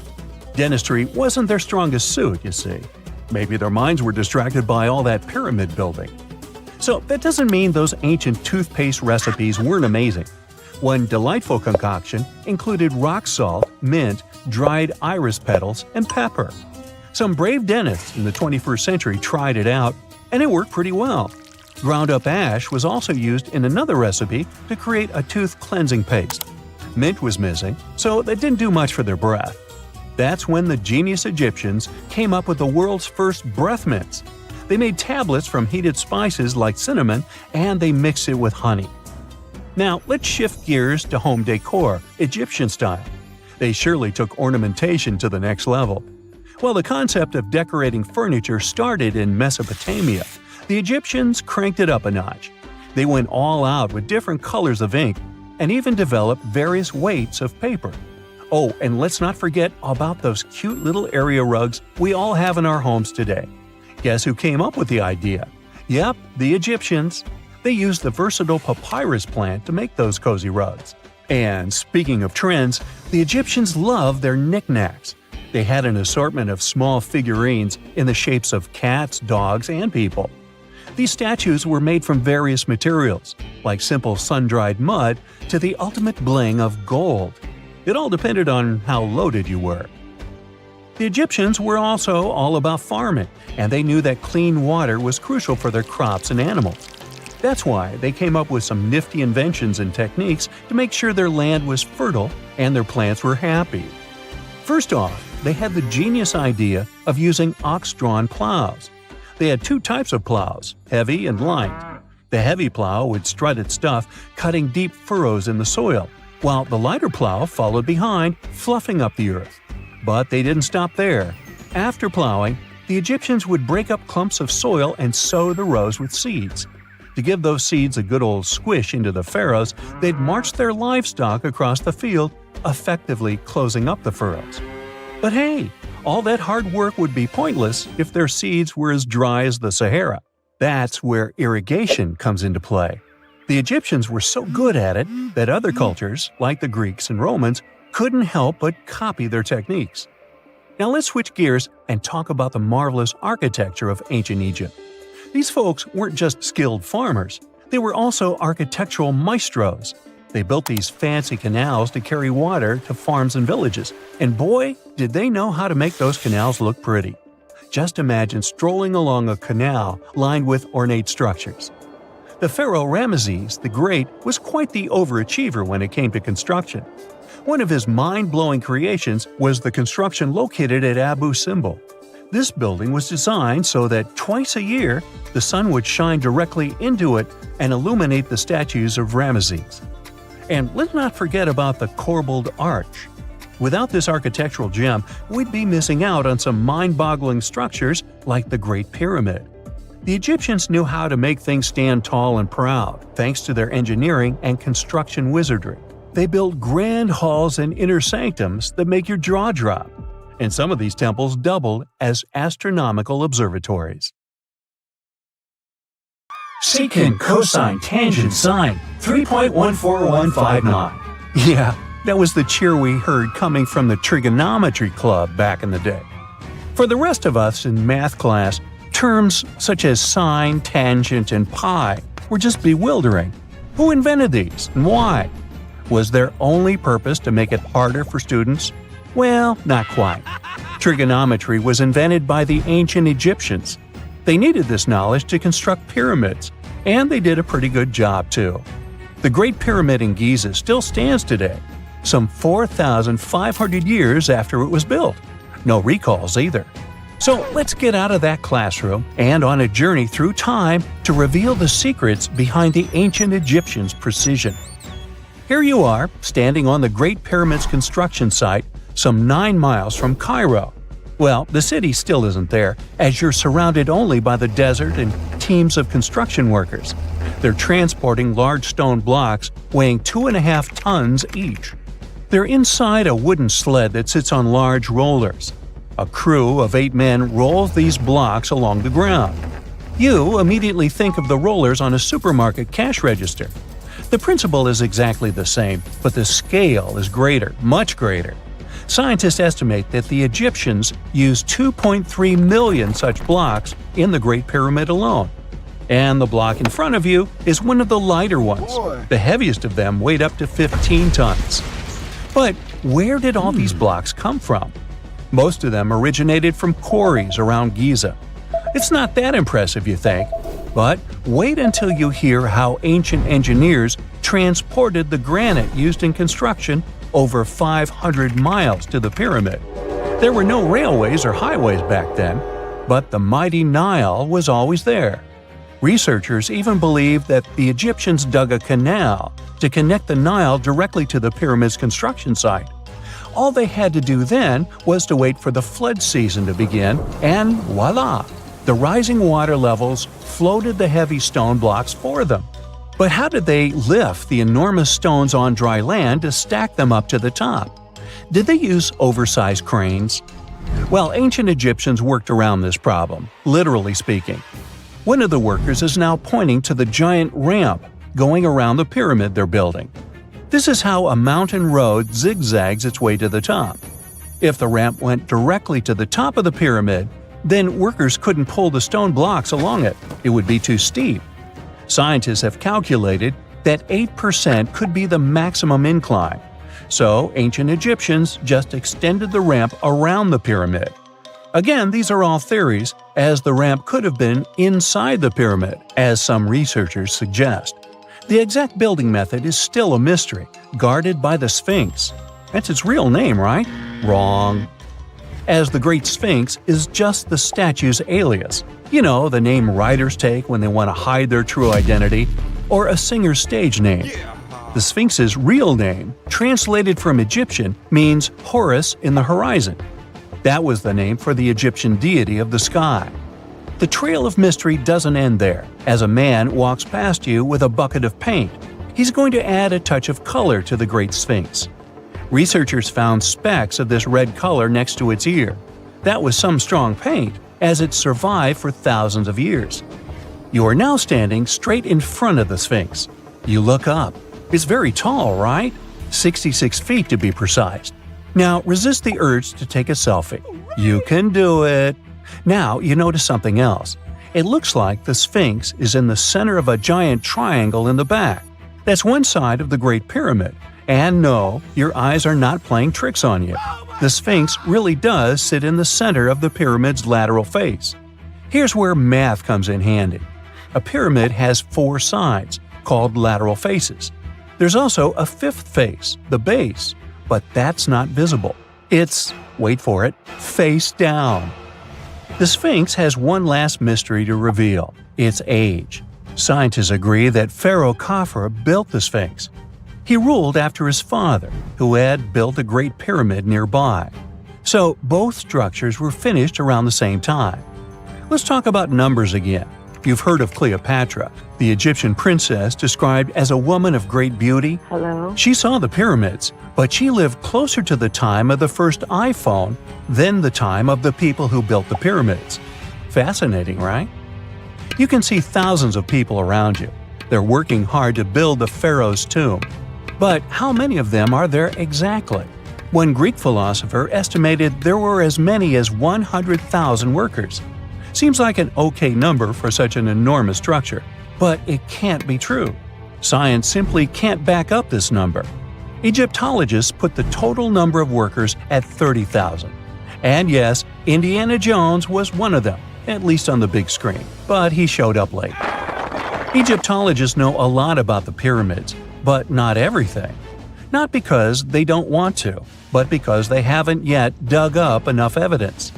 They can only guess how the building process went.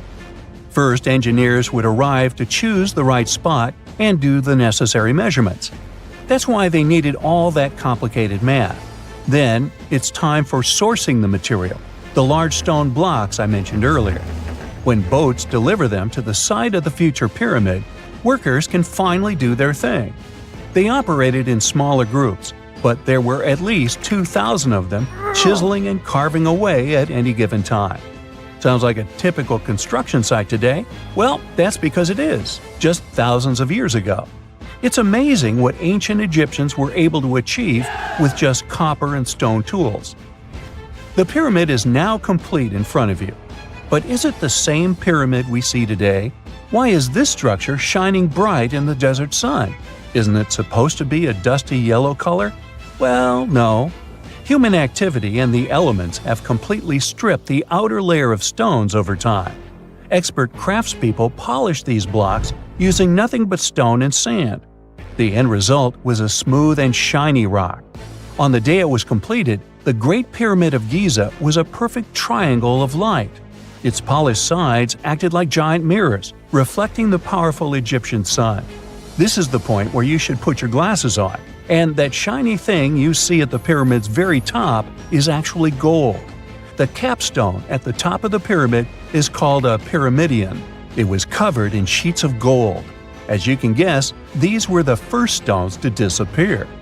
Let's make another stop before we get you back to your classroom. We travel to the British Isles, and no, Stonehenge isn't our destination. It is Newgrange in County Meath. Scientists estimate that the ancient peoples of Ireland built this stone monument around the year 3200 BCE. This makes it older than both Stonehenge and the Great Pyramid in Giza. The function of the circular mound in Newgrange is the same as the one of the Great Pyramid and equally mysterious. The estimated amount of loose stone present in the valley is over 220,000 tons. And it's not just randomly thrown on a pile. The order in which the stones are set makes the structure water-resistant. That would explain how Newgrange had survived for so long. Kinda makes you want to splash out the cash for that waterproof phone case, huh? Well, you're back in your school desk, but today's math lecture is the last thing on your mind.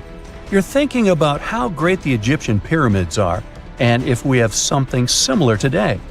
It turns out modern engineers are just as impressed with the Great Pyramid as you are. There's a glass pyramid sitting in the main courtyard of the famous Louvre Museum in Paris. The panorama of San Francisco wouldn't be complete without the 48-story Trans-America Pyramid.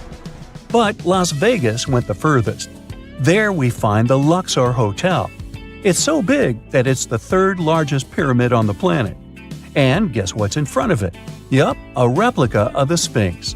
It's 110 feet tall, 2 stories higher than the one in Giza. Yeah, everything's bigger in Vegas. It's 1898, and you're taking part in excavations in Saqqara. This place, not far away from Cairo, is full of ancient tombs and pyramids. You're in your Indiana Jones mood and hope to find something really phenomenal to become famous. Gold, manuscripts, treasure maps, mummies of famous pharaohs. Wait, a wooden bird? You're really disappointed as it looks like a regular toy. An old one, but still. Little do you know that years later, someone would propose that your bird was actually an ancient monoplane. So the artifact, nicknamed the Saqqara bird, is made of a sycamore tree. The birdie has a wingspan of just 7 inches and weighs around 40 grams. A perfect original souvenir from Egypt, I would say. It's over 2,000 years old and looks pretty plain, without any carvings of feathers or other intricate ornaments. It has a beak and eyes though, which makes our find look like a hawk, the emblem of the deity Horus. Its tail is rather unusual as it's squared, looks weirdly upright, and it seems like the sunken part of it was the place for a now missing piece. Humans love solving a good mystery, so there have been several attempts to explain the use of the birdie. First, quite simply, is that it was a ceremonial object. The second idea is that it was a toy for a child from some well-off family. It could have been some sort of boomerang, which was a popular concept in ancient Egypt. Then there was a theory that the bird had been used as a weather vane. But this one has been debunked as the figure doesn't have any holes or markings, except for the one made at the museum in Cairo to fix the exhibit on a stick. So there was no way to hang it in the past. Almost a century after the bird was found, Egyptologist Dr. Khalil Masiha proposed a new theory that it could have been a model of a monoplane. He believed the bird was missing a horizontal tailplane. Otherwise, it had its wings set at a right angle, similar to that of modern planes. It could have worked to generate the aerodynamic lift necessary for flights. Dr. Masiha also claimed that it was common at that time to place miniature models of technological inventions in tombs. So, did the ancient Egyptians really invent the plane in 200 BCE? That would make the Wright brothers, who are considered the inventors of aviation, really upset. They made one of their first flights only in 1903. There's just one way to know for sure, and that is to test the model. But you know, the ancient museum in Cairo would unlikely let one of their cherished exhibits fly around like a toy. That's why glider designer Martin Gregory built a similar model, this time of balsa wood, and concluded that even with the missing tailplane, the plane wasn't much of a flyer. Case solved? Not really. This didn't sound convincing enough to the History Channel, so they invited an aerodynamics expert to build another replica of the bird. He tested it in weather conditions similar to those in Egypt and was impressed with the little plane's abilities. So, if they did invent the prototype of a plane back in the times of pharaohs, it would be a good example of an oupart. That's an out-of-place artifact, an object that's way ahead of its time in terms of technology or history. And the Saqqara bird isn't the only example of such a revolutionary concept. In 1901, a group of divers retrieved the Antikythera mechanism from an underwater shipwreck near the Greek island of Antikythera. It's been dubbed the world's first analog computer, and it's currently dated around 100 BCE. The bronze mechanism could tell the position of the sun, moon, planets, and stars, as well as the lunar phase, the dates of upcoming solar eclipses, and even the speed at which the moon moves through the sky. No one's sure who used it and how or where it was made. But it's obvious that it's extremely precise and way too advanced for its time. The first flushing toilets in the world were invented in the middle of the 20th century. Just kidding. The ancient Minoans on the Mediterranean island of Crete and the Indus Valley civilization both came up with this brilliant invention at the same time, around 4,000 years ago. The plumbing and sanitation were so well done that no one managed to design anything better until 2,000 years later. One ancient Minoan lavatory was discovered at the Palace of Knossos. It looks like it had a wooden seat set over a tunnel that directed water from a rooftop reservoir to an underground sewer. Other varieties got water from jugs. Only the super rich people could afford all this glory. So if you wanted to shop for real estate back then, the flushing toilet would be a telltale sign you were in the rich neighborhood. Automated doors became a cool, seemingly new invention back in 1931. But the technology behind them is actually much older. Think the 1st century CE old. Mathematician and engineer Heron of Alexandria came up with a hydraulic system to open and close temple doors. To bring it into action, you need to light a fire to produce heat. There was a brass pot under the fire, half filled with water. The inventor connected the brass pot to containers that acted as weights. When the fire was burning, the water moved into the containers. They went down and pulled the ropes. It was nothing like a supermarket door that opens in front of you before you even have time to think. Heron's door took hours to open, and there was no way to stop the process. That's why they only opened the doors once a day before people entered the temple, to add some mysticism at the temple during ceremonies. Spooky. Looks like the first ever battery was invented in Baghdad around 2,000 years ago. A German archaeologist found this oval-shaped clay jar in 1938. Scientists are still not sure what purpose it served and who exactly invented it. There is a theory that it was used for electroplating objects with precious metals. When they filled it with a weak acid like vinegar, the battery produced around 1 volt of electricity. Another theory says it was a vessel for sacred scrolls. Would you like to buy contact lenses designed by Leonardo da Vinci himself? In 1508, he invented a glass lens with a funnel on one side. You were supposed to wear it with water inside to improve your vision. Sounds a bit uncomfortable, doesn't it? So, around a century later, French scientist René Descartes decided to improve the idea and make the cornea contact the future lenses. Contacts because they contact your eyes, get it? The glass tube with liquid did help improve vision, but blinking was sadly impossible.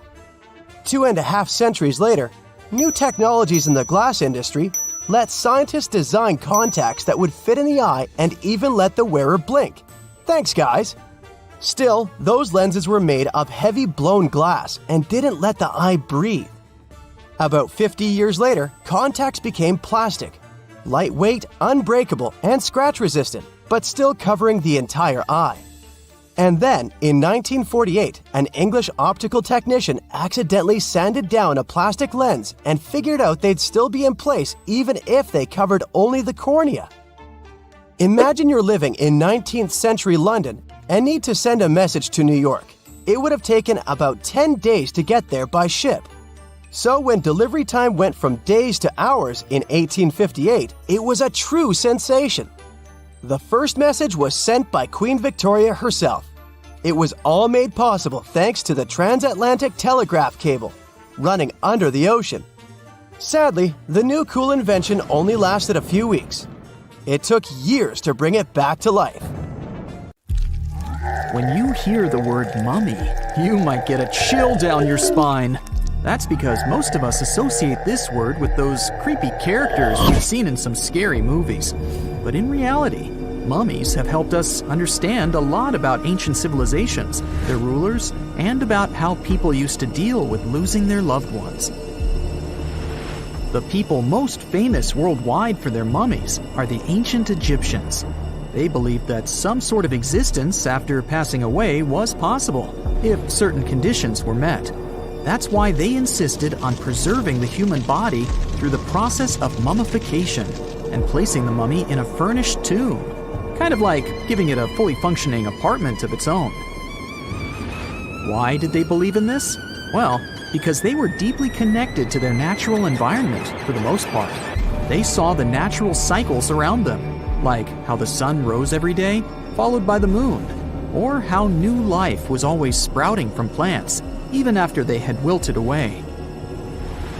They also believed that the powerful spirit Osiris, who represented the cycle of passing away and resurrection, played a role in this process. To prepare for the afterlife, the ancient Egyptians followed certain rituals, like mummification, which involved using materials like honey, resins, and incense to preserve the body. There's no other mummy more popular than that of King Tut. He was a young pharaoh who ruled over 3,000 years ago in Egypt. The problem with discovering ancient royal tombs is that most of such burial sites were previously robbed. People knew ancient rulers had been left with many valuable belongings, so those locations became vulnerable to thieves. When King Tut's tomb was opened in 1922, people were excited because it had not been robbed, like many other previously discovered royal tombs. That's how well hidden it was. Inside, his mummy was encapsulated in a total of 3 coffins, including one made of gold. The objects found in his tomb showed us what ancient Egypt was like, and studying his mummy also helped us learn about the culture and practices popular at the time when he passed away. We also learned about his family by looking at his DNA. Scientists were able to discover that he had had a disease called malaria and a problem with his foot that might have made it hard for him to walk. Ramses II was another pharaoh in Egypt who ruled for 68 years, which was quite a lot back in the day. He was known for his expansion campaigns and building projects. Many objects from his time as a ruler still exist today, including a large statue of him. Ramses II was about 6 feet tall and lived to be about 90 years old. After looking at his mummy, scientists concluded that he may have had a medical condition that affected his spine. Now, remember those thieves I mentioned before? They are probably the reason why Ramses II ended up in a plain coffin in a secret collection of royal mummies at Deir al-Bahari, which was rediscovered in 1881. Thankfully, archaeologists were able to identify him because his journeys had been recorded on his wrappings. The process was really tedious too. In fact, in ancient Egypt, the mummification process could take a staggering 70 days to complete. A special person would say a very specific speech while delicately handling the body and drying it out using a type of salt called natron. They also used linen and resin to make the body look more lifelike and to wrap it in cloth. The tomb was equally as important for ancient Egyptians. The walls of King Tut's tomb, for example, were adorned with intricate artwork that depicted his journey to the afterlife, from his burial procession to his passage through the underworld. The ancient Egyptians believed that everyone made this journey after passing away, and they filled their tombs with items and paintings to help the person in their spiritual travels. Additionally, the walls of the tomb were decorated with spells from a special book, which contained a collection of poems that the Egyptians believed would help people reach the afterlife. And speaking of how important this journey was, people also placed food in these ancient tombs. In King Tut's tomb, archaeologists discovered 36 jars of vintage beverages and 8 baskets of fruit, which were believed to be left there to help him in his journey to the afterlife. The Egyptians believed that traveling to the afterlife took a really long time, so they left a lot of supplies, such as food and water, to sustain their loved ones. Pharaohs also generally had numerous luxurious garments and beautiful jewelry in their tombs to ensure that they would have a fashionable journey. These items included various types of linen clothing, such as tunics, scarves, gloves, and headdresses, as well as a lot of gold jewelry with precious stones, like bracelets, buckles, pendants, necklaces, rings, and even precious depictions of insects for protection. Some were also deposited with fans made from ivory and ostrich feathers to keep them cool in the afterlife. Some ancient rulers were even placed in their forever apartments along with boats. For example, Pharaoh Khufu built the Great Pyramid at Giza as his tomb, and a large ship was found inside. King Tut, however, was buried with multiple boat paddles, but no actual boat. Instead, he had 3 chariots and numerous walking sticks made of precious materials, perhaps indicating he'd rather travel to the beyond by land, not by water. Amongst the most interesting objects found near ancient mummies are bottles of oils and perfumes. If rulers were supposed to be fashionable, why not smell nice too, right? Also, some of them had some ancient kinds of board games, most of them made out of precious materials like gold or ivory. One of those games was called Senet. It was very popular amongst the ancient Egyptians and very similar to modern-day chess. The ancient Egyptians may have the most famous mummies out there, but they weren't the first to invent the procedure.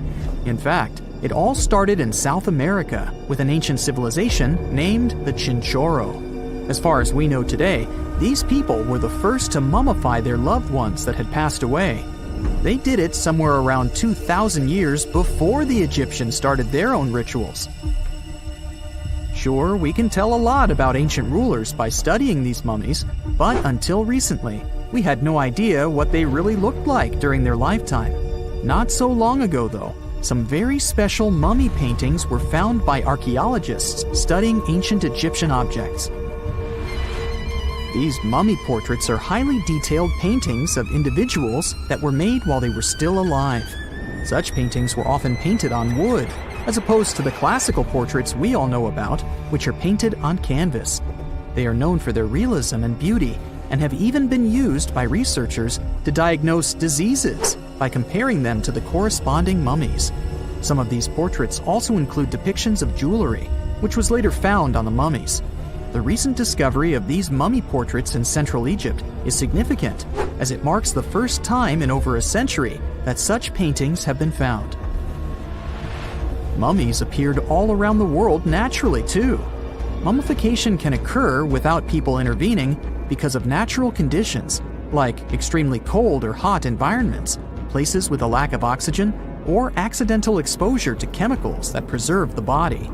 These conditions don't allow bacteria to grow, resulting in the body remaining more or less intact. famous Otzi was one of these mummies.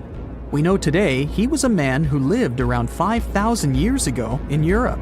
But upon his discovery in the Alps in 1991, Austrian authorities initially believed that he was a modern mountaineer because of how well preserved the body was.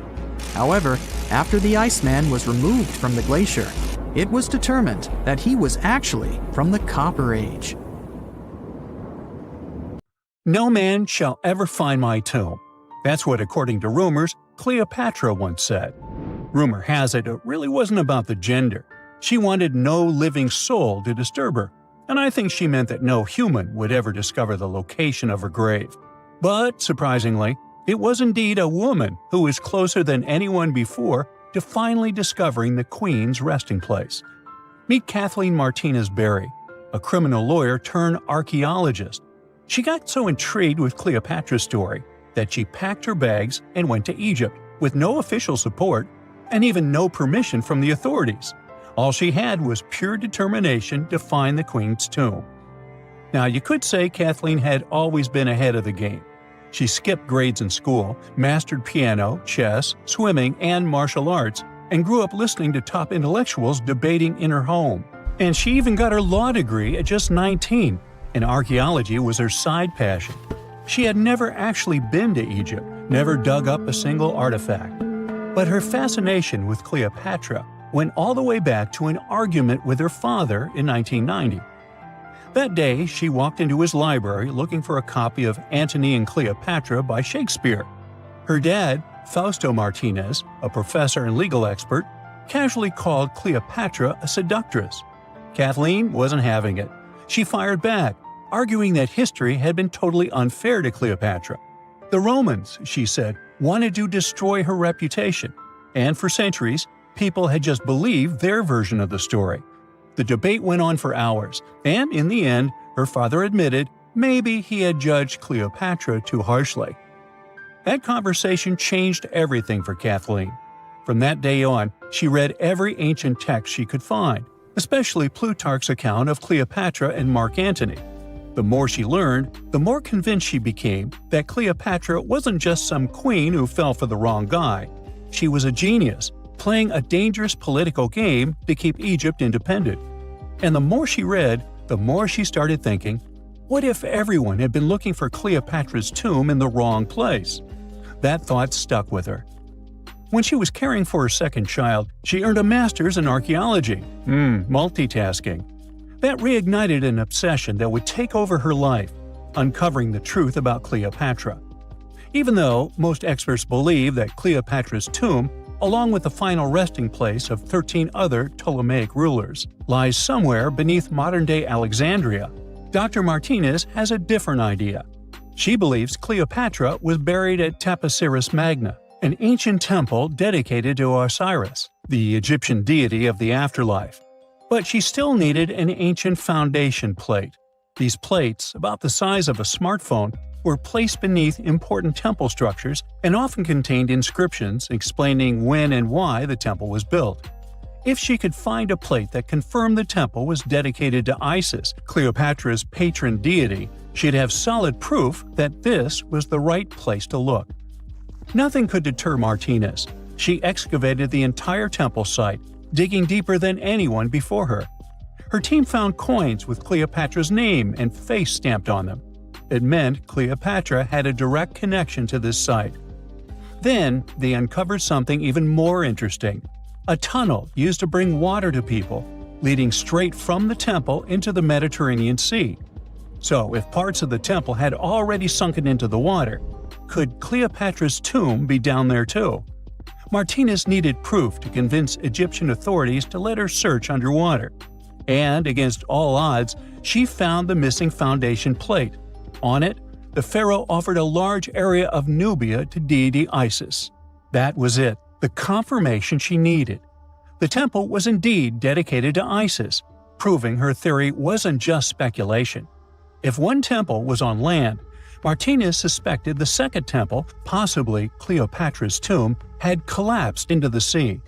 She needed help from experts in underwater archaeology, so she reached out to Robert Ballard, the guy who discovered the Titanic. With support from the Egyptian authorities, she and her team began exploring the waters off the coast of Alexandria. And what they found was mind-blowing. Underwater, they discovered massive stone structures, some standing 6 to 10 feet tall, right where the coastline would have been thousands of years ago. They also found basalt blocks, the same material used in the statues from the first temple. That meant one thing: those weren't just random rocks. They were the remains of a lost city, buried beneath the sea for centuries. Now, we can only wait and see whether Martinez and her team will be able to unravel one of the greatest mysteries of the past left by the outstanding woman that was Cleopatra. Here's some backstory. After her father, Ptolemy VII, passed away, Egypt's throne went to both Ptolemy VIII and Cleopatra, or so it seemed. Cleopatra, just 18 at the time, allegedly married her 10-year-old brother. Yeah, ancient royalty had some different customs, though there's no solid proof of that. But sibling love didn't last long. Young Ptolemy decided he wanted all the power for himself and tried to push Cleopatra out. Forced to flee the country, she didn't just sit around feeling sorry for herself. She raised an army, ready to march back and take what was hers.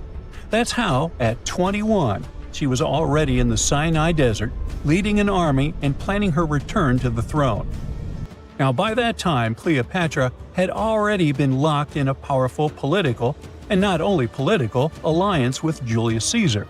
In June 47 BC, she gave birth to a son, Ptolemy Caesar, better known as Caesarion, who, many believe, was Caesar's child. But that didn't stop her from playing by Egyptian royal rules. And her husband number 2, her other brother, Ptolemy XIV. Yep, despite her ongoing affair with Caesar, Cleopatra married yet another sibling, because, in her world, keeping the throne in the family was the name of the game. Now, marriage aside, Cleopatra's bond with Caesar stayed strong. She even traveled to Rome with Ptolemy XIV for a state visit. But instead of playing the role of a dutiful queen, she stayed in Caesar's private villa by the Tiber River. But after Julius Caesar lost his life in 44 BCE on the Ides of March, Cleopatra's political standing became shaky. To make matters worse, her brother-husband Ptolemy XIV passed away soon after, and some suspect Cleopatra had a hand in it, leaving her as the sole ruler of Egypt. Meanwhile, back in Rome, Mark Antony was rising to power as Caesar's presumed successor. Wanting to size up the Queen of Egypt, he summoned Cleopatra, and she did not disappoint. Sailing into town on a lavish barge dressed as a deity, Cleopatra made quite an entrance. Antony was instantly mesmerized, so much so that he left his third wife back in Rome and followed Cleopatra to Alexandria, where their relationship turned into a full-blown royal affair. The two had 3 children together. Together, they waged war against Caesar's adopted son, Octavian, in a battle for control of the Roman Empire.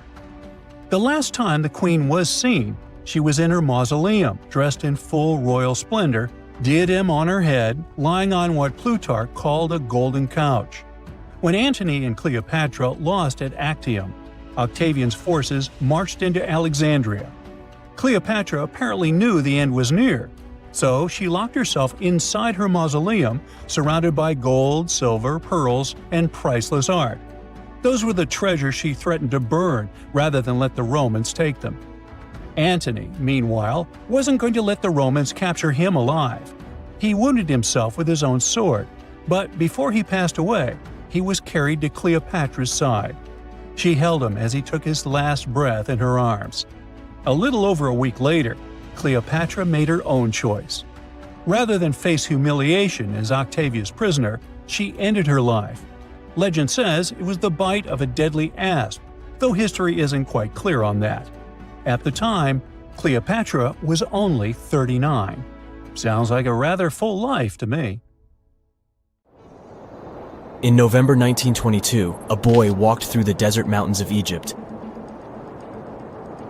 and discovered some ancient steps carved into the rock.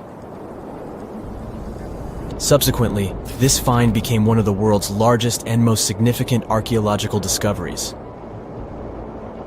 This step was part of Tutankhamun's untouched tomb. Archaeologists found about 5,000 ancient objects, including jewelry, fabrics, painted vases, and funeral masks. You've probably seen one of them. It has become one of the most recognizable attributes of ancient Egypt. More than 100 years have passed since then, and now humanity has finally become close to another large-scale discovery, the tomb of Cleopatra. This queen was the last active ruler of the Ptolemaic Kingdom of Egypt, who sat on the throne from 51 to 30 BCE. There are many ancient records about Cleopatra, her reign, and her unusual personality, but until now, no one has discovered the secrets about her passing away in the burial place.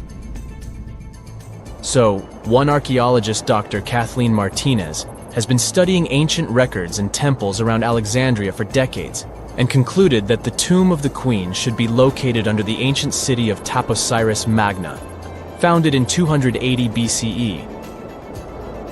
It was a big city on the northern coast of Egypt, where tens of thousands of people were engaged in trade and industry, and it seems that Dr. Martinez's guesses turned out to be correct. She and a group of archaeologists have discovered a secret underground tunnel near Alexandria, with a length of about 0.8 miles. It was cut into the rock under Taposiris Magna's temple. During further excavations, they found many things that indicate Cleopatra's tomb lies in the tunnel's depths. It's also possible that she is buried there together with the Roman commander, Mark Antony. According to ancient records, Cleopatra and Mark Antony loved each other and together opposed the Roman Senate, which declared Antony a traitor. The fact that natural disasters have occurred on the territory of Taposiris Magna for thousands of years can complicate the excavations. Earthquakes and floods destroyed the city and possibly flooded its underground tunnels. But archaeologists hope the ancient tomb remains untouched, and that it hides many treasures and records about the royal life of ancient Egypt during the reign of the last dynasty. There's a chance that excavations will go underwater and in the mud. This will require much time and funding, but archaeologists are sure it's worth it. Anyway, it's too early to say that Cleopatra is really buried there, but scientists have found many things in the tunnel that confirm this, including clay pots, dozens of coins with the image of Cleopatra and Alexander the Great, as well as a bust with the image of the Egyptian queen. Cleopatra is still one of the most popular personalities in Egypt, on an equal footing with Ramesses III and Tutankhamun. She inspired many films, paintings, and books, but what made her so popular? She became famous for her inconsistency. She was a beautiful, intelligent ruler who pulled Egypt out of the crisis and made it a prosperous power. Medieval Arabic texts say she knew chemistry, mathematics, and philosophy, and may have written several scientific books. She knew several languages and had excellent diplomatic skills. At the same time, there are many legends that she was a femme fatale who drove many men crazy. However, there's no evidence that her beauty was incomparable. The image of a stunning model was created by Hollywood when it made several films where famous actresses performed the role of Cleopatra. And the Roman Emperor Octavian, the adopted son of Julius Caesar, specially created the image of Cleopatra as an insidious seductress because he was her enemy. Even though she was born in Egypt, Cleopatra wasn't an Egyptian. Her ancestors were Greeks, among whom was one of the generals of Alexander the Great. However, the people of Egypt loved her. She learned the language and was very sensitive to the traditions of this country. She knew the history, mentality, and customs of ancient Egypt well. She raised the level of its economy and strengthened its status as a world power. Much of this was made possible thanks to her cunning and impressiveness. She loved theatrical performances and lavish celebrations. She knew how to surprise people and put on a show. But behind the exterior image of a luxury lover was an intelligent and calculating ruler. Ancient Egypt was a rich, luxurious country, and Cleopatra did everything to increase its wealth and strengthen its position in the international arena. For example, she was once in conflict with her brother Ptolemy XIII Od. The queen knew that she wouldn't be able to resist him, so she decided to attract Julius Caesar to their side.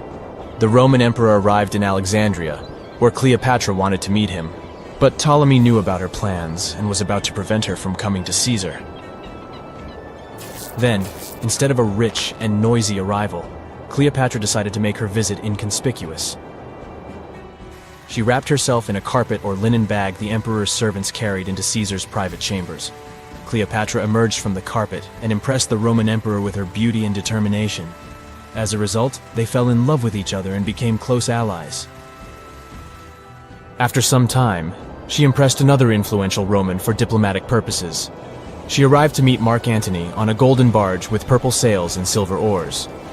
Cleopatra was dressed in the image of Aphrodite and sat under a magnificent canopy.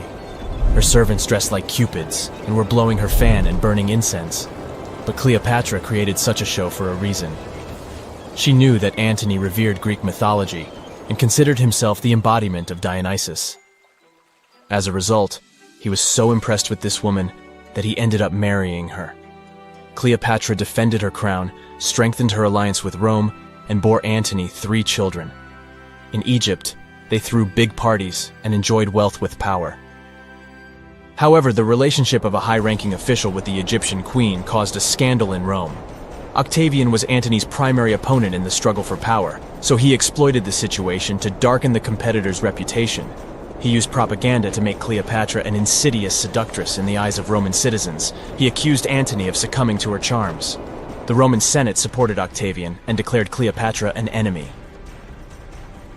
In 33 BCE, this conflict reached a high point when Antony's navy clashed with Octavian's fleet.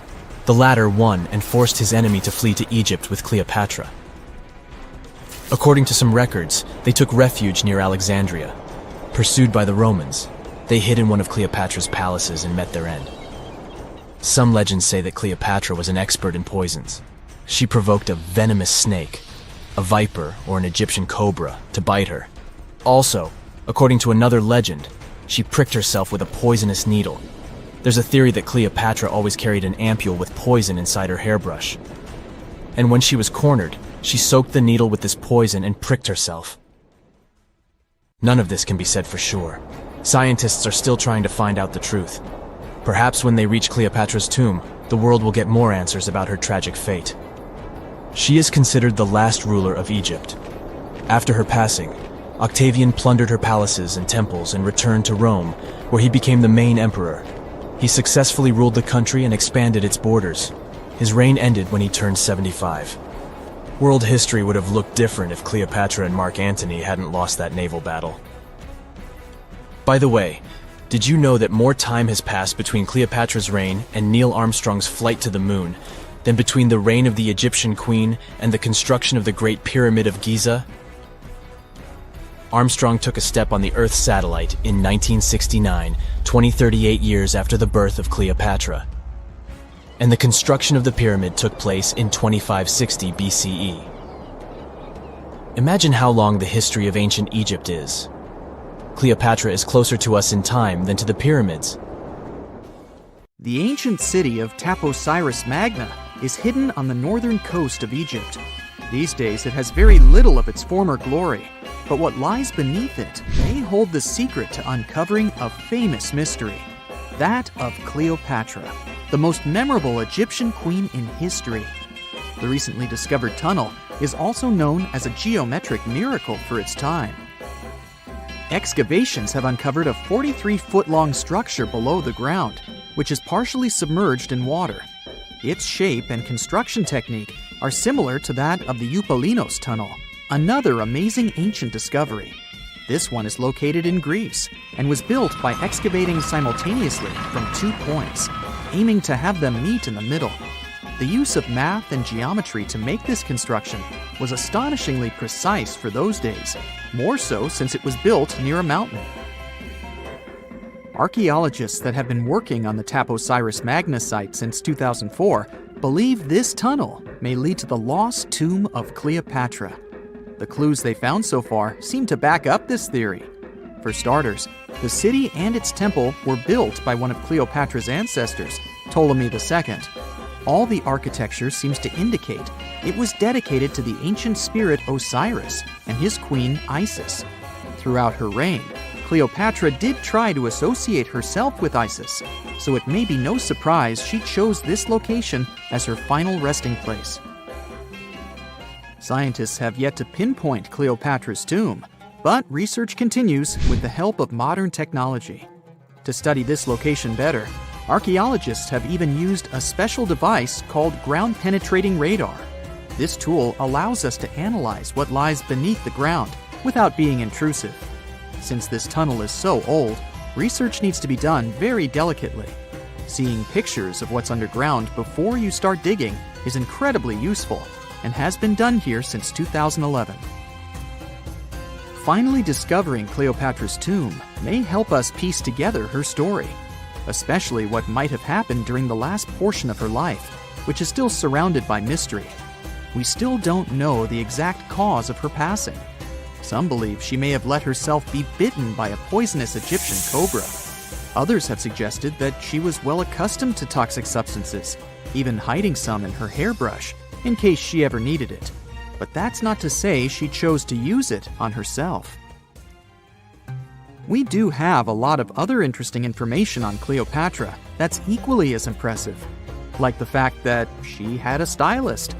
Most of the images you've seen depicting this famous queen show her wearing black eyeliner. This look was put together by Airas, a woman known to have been her personal beautician. She traced the long line from her eyes to her temples, a makeup technique still used today to enhance the eyes. Airas was an important figure throughout Cleopatra's life, known also as her confidant and close friend. There are even theories that suggest Airas was there by her side when she passed away. Despite her well-thought-out looks, Cleopatra wasn't as pretty as she's described. Or at least, that's what recent research has pointed out. Sure, if we look at movies and modern imagery, she's depicted as this incredibly beautiful woman with symmetrical and delicate features. However, if we look at coins showcasing her image from back in the day, her looks are rather average. Her image on the coins might have been adjusted, too, to make the queen look stronger in the eyes of her people. So there is no trusted source available to confirm her image, but her description in most pieces of ancient literature speaks of her other qualities, like her voice and personality, not of her beauty. Cleopatra might have been the most famous Egyptian queen to this day, but she wasn't the first choice. She did have an older sister, Berenice, that was initially supposed to take the throne. Berenice passed away before she could do that, so Cleopatra took on the role and began investing in her education. She traveled throughout the country quite frequently, so she could become accustomed to her people and their needs. She was only 18 when the responsibilities were passed down to her, and immediately gained popularity because of her intelligence and education. Her taste in literature was quite good too. She was known to be a fan of Homer, the famed Greek philosopher and poet. Cleopatra loved to write as much as she loved to read. There are even claims that she wrote a book on medicine and cosmetics, but we have no evidence to this day that such work ever existed. Part of being a great leader back then meant you had to speak multiple languages. Cleopatra clearly understood that, and that's why she's rumored to have known many languages to varying degrees. Some archaeologists suggested she spoke Greek, Egyptian, and Ethiopian, as well as many Arabic dialects. She might have even spoken Latin, but there's little evidence to support this claim. She might not have had angelic looks, but Cleopatra was really careful with the way she looked, even with her diet. She was known to have enjoyed simple meals, including a variety of fish. Since she lived close to the Mediterranean Sea, it's really no surprise. As a treat, she liked to eat stuffed pigeons, which she also served to her guests. Other dishes on the menu included vegetables and fava bean soup. Fruits and nuts weren't missing from her diet either, and she was also a big fan of honey. Recently, a team of experts has even tried to recreate her famous perfume. Think of it like the ancient equivalent of Chanel No. 5. Cleopatra was known to be a fan of luxurious scents, which she believed could even influence how people treated her when they met. The basis of this scent is myrrh, a resin gathered from a local tree. Other ingredients added to the mixture were also found back in the day, like cardamom, olive oil, and cinnamon. The results may not be quite as delicate as the perfumes we know and use today. Its consistency was way thicker, and the scent lasted way longer. When she was at the height of her power, Cleopatra might have been the richest person in the world. Back in the day, she ruled over a territory that stretched across the Mediterranean, from modern-day Libya in the west through Egypt to Syria in the east. This is the largest territory ever ruled over by a woman. In today's currency, her worth might have been somewhere around $95 billion. The calendars we use today may have been introduced by Cleopatra herself. She presented the idea of leap years and leap days to Caesar, the Roman emperor she was known to have been close with. Taking her advice, Caesar made these adjustments part of the official Roman calendar. The ancient Egyptians already knew the year was longer than precisely 365 days. They discovered this by studying the brightest star in the sky, called Sirius, and concluded that a year is actually 365 1/4 days long. It was Elizabeth Taylor that famously introduced Cleopatra to pop culture when she played her in the 1963 film bearing the same name. Up until that point, it was the most expensive film ever made. It was originally supposed to cost somewhere around $2 million, but ended up costing a mind-boggling $44 million. That's mostly because of script and production issues. To make this iconic movie, producers created 79 sets from scratch, as well as over 26,000 costumes for the cast. Elizabeth Taylor's Cleopatra costumes alone cost somewhere around $200,000. Thankfully for the producers, the movie made headlines and was well received by critics, making it a box office success. A lot of people associate Cleopatra with another famous Egyptian ruler, King Tutankhamun, nicknamed King Tut. Surprisingly, apart from both of them being Egyptian pharaohs, they have nothing else in common. For starters, King Tut lived around 1,300 years before Cleopatra did, and there is also no connection regarding their ancestry. Cleopatra had Macedonian Greek roots, while King Tut was a native Egyptian. Some mountains look so picture-perfect that you'd swear they were hand-sculpted by a divine architect. And the thing is, you're not that wrong if you think so. Wait, did someone really build mountains? Hidden deep in the Amazon rainforest, there's a bizarre cone-shaped peak that raises that exact question.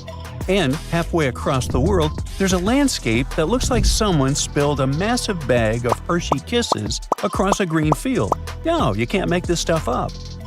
Get ready to learn what would happen if a Hershey's Kiss and the Road to El Dorado movie had a baby in real life, because we're diving into two of the most mysterious and oddly satisfying natural formations on Earth, Cerro El Cono in Peru and the Chocolate Hills in the Philippines. One might be an ancient lost pyramid, and the other turns into chocolate every year. Well, sort of. Let's start with El Cono.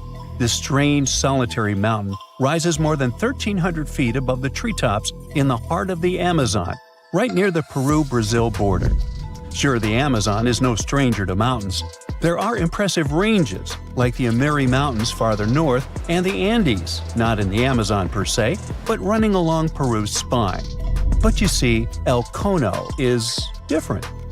For starters, it's completely isolated. If you fly over the region in a helicopter, all you'll see for miles is an endless emerald sea of rainforest. Then, boom, out of nowhere, a perfectly cone-shaped mountain juts into the sky like a giant green Dorito. It's not part of any major mountain chain, it doesn't have any siblings, and it looks so symmetrical that it almost feels artificial. And it's covered by forest. Now, naturally, this has sparked all kinds of theories. Some people think it's an extinct volcano. Others say it's a freak of erosion. And then there are those who whisper more exciting possibilities. What if it's a lost pyramid? And before you roll your eyes, this idea is not as wild as it sounds. And some people actually stand by this theory. After all, the ancient civilizations of South America built pyramids too. What? Yeah, can you believe that the Egyptians didn't actually invent the concept of pyramids? No joke! The Mochichachapoya and Inca civilizations all built monumental structures. In fact, pyramids are found all over the world, from Ethiopia and Thailand to Greece, Mexico, and even Italy. So why do pyramids keep popping up throughout history? Simple. They're structurally sound. The broad base supports the weight, and the pointed top was often seen as a symbolic connection to the heavens. Okay, but what are the chances of all these people coming up with the same idea at the same time? Okay, calm down. Ancient aliens. Yeah, that's possible. But as it turns out, ancient people did talk to each other via trade, migration, and cultural exchange. Ideas like pyramids didn't need to come from a secret one-world civilization. They just came from smart, curious humans scattered across the globe, all looking up at the stars and wondering how to get closer. In fact, recent archaeological discoveries have revealed massive ancient cities deep in the jungle that were completely swallowed by nature. In Guatemala, scientists uncovered a lost Maya city with its own pyramid structures. In Mexico, an entire metropolis was found buried beneath forested hills. So yes, humanity can forget an entire city. Take another look at El Cono from the air, and you might start believing it too. Its slopes are smooth. Its symmetry is uncanny. From above, it resembles a colossal step pyramid or ziggurat, cloaked in jungle vines and secrecy. And if someone told you it was the moss-covered remnant of an ancient civilization, you might just nod and say, "Yeah, I see it." Of course, no one's proven anything yet, but the mystery is delicious. Like a myth waiting to be cracked open. At the same time, for people who live nearby, El Cono isn't just a geological curiosity, it's sacred. In Andean cosmology, mountains like El Cono are known as apus, spiritual guardians of the land.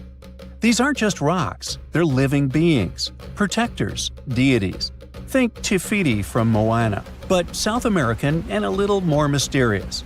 The indigenous tribes in the region still pay their respects to this mountain, treating it not as a tourist attraction, but as a sacred ancestor. And while everyone's busy debating whether El Cono is a mountain or a pyramid, nature's just vibing.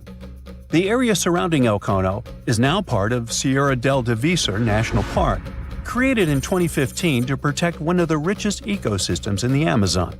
We're talking about rare plants, hundreds of bird species, many types of monkeys, and endangered animals like jaguars, giant armadillos, and even tapirs, the jungle's adorable pig-elephant hybrid. And yes, there are caves, springs, and even undiscovered ruins hidden deep in the forest around El Cono. So, what is El Cono really? Some geologists think it's likely a volcanic cone based on its shape. That's the official word from UNESCO anyway.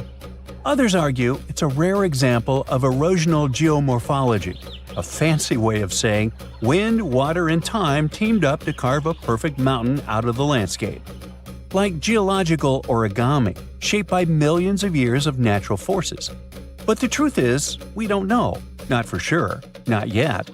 Until someone launches a respectful science-based expedition with drones, ground-penetrating radar, and a green light from the local communities, El Cono will keep its secrets. And maybe that's the best part. Sometimes it's mysteries that make the world feel truly magical. Now, let's jump onto a metaphorical plane and head to the Philippines, where the mystery continues and gets a little sweeter. Spread across more than 20 square miles, there are between 1,200 and 1,700, or even more, perfectly shaped hills that look like chocolate kisses. Like seriously.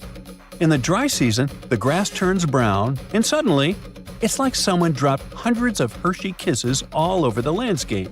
Sweet, right? These are the Chocolate Hills, duh. And they're some of the Philippines' most iconic natural wonders. From afar, they look almost too symmetrical, like some alien landscaper came down with a measuring tape and a sense of humor. But how did they get here? Well, according to scientists, the Chocolate Hills are a rare type of karst formation, a term used to describe landscapes formed when slightly acidic rainwater dissolves soft rock like limestone. In this case, the hills were once coral reefs and marine limestone that were pushed above sea level by tectonic forces. Over time, the exposed rocks got eroded by wind, rain, and underwater rivers, leaving behind this stunning army of symmetrical mounds. It's a geological marvel millions of years in the making. But science isn't the only explanation in town. Local legends are more fun. One story says the hills were formed when two giants got into a rock-throwing fight, launching boulders at each other until they collapsed in exhaustion, leaving the landscape littered with mounds, just like that one scene from the Hobbit movie. Another tale speaks of a heartbroken giant whose tears turned into earth, forming the hills as a tribute to his lost love. Oh. Today, the Chocolate Hills are a National Geological Monument and a major tourist attraction in the Philippines. They're also being considered for UNESCO World Heritage status, because, really, where else can you find such a naturally satisfying mix of geology and dessert? If you ever want to visit, it's pretty easy. Fly into Boho Palango International Airport or take a ferry from Cebu, and then head to the towns of Carmen, Batuan, or Sambanga. There are designated viewing decks, eco-parks, and even ATV tours that will let you explore the hills up close. So, whether you're chasing lost pyramids in the jungle or climbing a mountain that turns into chocolate in the summer, the planet still has places that surprise and delight. And that's the real treasure. Sometimes, nature's weirdest, most beautiful shapes aren't hiding aliens or ancient tech. They're just proof that Earth has a wild imagination. Archaeologists recently found something fascinating from a forgotten Maya kingdom, a tomb hidden in a collapsing pyramid. Inside, there was a king buried for 1,700 years. A jade mask that looks almost human, but not quite. And all this thanks to the looters who missed it by just 6 feet. They stumbled upon it in 2022 in the dense jungles near the border of Guatemala, Mexico, and Belize. In Mayan times, this little place used to be called Xochitlam. It's a lost city, half swallowed by jungle. This place meant pretty much nothing compared to other big Mayan cities, like Tikal or Teotihuacan, or so we thought. The team found a tomb of a Mayan ruler. The artifacts, the names of kings, all this revealed that Xochitlam wasn't just some tiny village. It was a pretty important place for that culture, and what they found inside that tomb may rival the treasures of any Maya metropolis. The tomb's ceiling had collapsed long ago, but the offerings were still inside and remained intact even after centuries. They recovered over 16 spondylus shells. These things were used by the ancient elite for power and rituals. That meant that whoever the tomb was related to, it was someone wealthy, of high status, who got themselves a ceremonial burial. Archaeologists also found carved femur bones. They were etched with hieroglyphs and names. Maya literally wrote their history in human remains. Researchers want to dive super deep and get a DNA analysis on the bones. Maybe that will help uncover familial ties, origins, or health problems these people might have faced. And most important of all, the mosaic jade mask. It was pieced together from luminous green tiles into an expression that feels almost human, almost alive. A lot of people were joking that it's just like Jim Carrey's mask in the famous movie. But it wasn't a magical artifact. That was the face of a forgotten Maya king, staring out at us after 1,700 years of silence. His name was etched into the femur bones, Itzam Kokaj Balam. Historians think this might be the ruler who reigned around 350 BCE. Unfortunately, this period is super underdocumented. We barely know anything about those times, but it looks like he was pretty important to the locals. One of the bones even showed a carved figure holding a deity's severed head. The deity's head looks exactly like the jade mask. Perhaps this was supposed to be the king himself, defeating some mythological villain. Other inscriptions mention the king's father and grandfather. That links Xochitlam to the mighty Maya capitals we mentioned, Tikal and Teotihuacan. Tikal was once the beating heart of the Maya world. It was a fascinating megapolis. A city rose from the Guatemalan lowlands with towering step pyramids that scraped the sky. That place was home to tens of thousands of people. It was also a hub of art, astronomy, and culture. The rulers were worshipped almost as living deities. Their deeds were carved into stelae that still stand amid the howler monkeys. Teotihuacan was located even further north. Now that was a mystery of another kind. It wasn't really Mayan, but rather Central Mexican. But still, that was a true metropolis, one of the largest cities in the world during its time. It was most famous for its Avenue of the Dead and colossal structures like the Pyramid of the Sun. It was a rich cultural center that had a worldwide influence. For centuries, both Tikal and Teotihuacan seemed to have completely different cultures. Tikal was a flourishing city-state where people loved reading, astronomy, and beautiful architecture. Teotihuacan was a titanic militaristic superpower. Two big centers of Mexico, separated by 600 miles of jungle and mountains. Compared to these imperial capitals, Xochitlam was a whisper. But it looked like this Itzam guy from the tomb wasn't just a ruler of a random village. He seemed to have political ties in ancient Mesoamerica. The craziest part is that we almost lost this piece of history, all because of the looters. At some point in the past, grave robbers had tunneled dangerously close. They stopped digging just 6.5 feet away from the tomb. That's just like in that meme with the diamonds. Sometimes you stop digging right before you hit it big. But in our case, thank heavens they didn't get there first. That's how close we came to losing a piece of history. In an almost poetic irony, it was the looters' tunnels themselves that led Estrada Belli's team to the site. Archaeologists have been looking around and using the so-called LiDAR technology. That's basically laser beams shot from high above, which help them map the spot. It's like taking X-rays of the jungle floor. And that's when they found the little signs of intrusion. They quickly realized that if someone was digging here, they were probably looking for something important. Without the failing looters, they might have walked past a discovery. In any case, archaeologists want to keep searching. They might even find more chambers buried inside the abandoned pyramid. We just keep finding mysterious things related to the Maya. Recently, buried deep within the ruins of Tikal, archaeologists found a house, and in that house, a limestone altar. It was covered in vibrant murals of red, yellow, and black. What's weird is that this build wasn't made by Maya. It was unmistakably Teotihuacan in style. And just like the tomb from before, it was made about 1,700 years ago.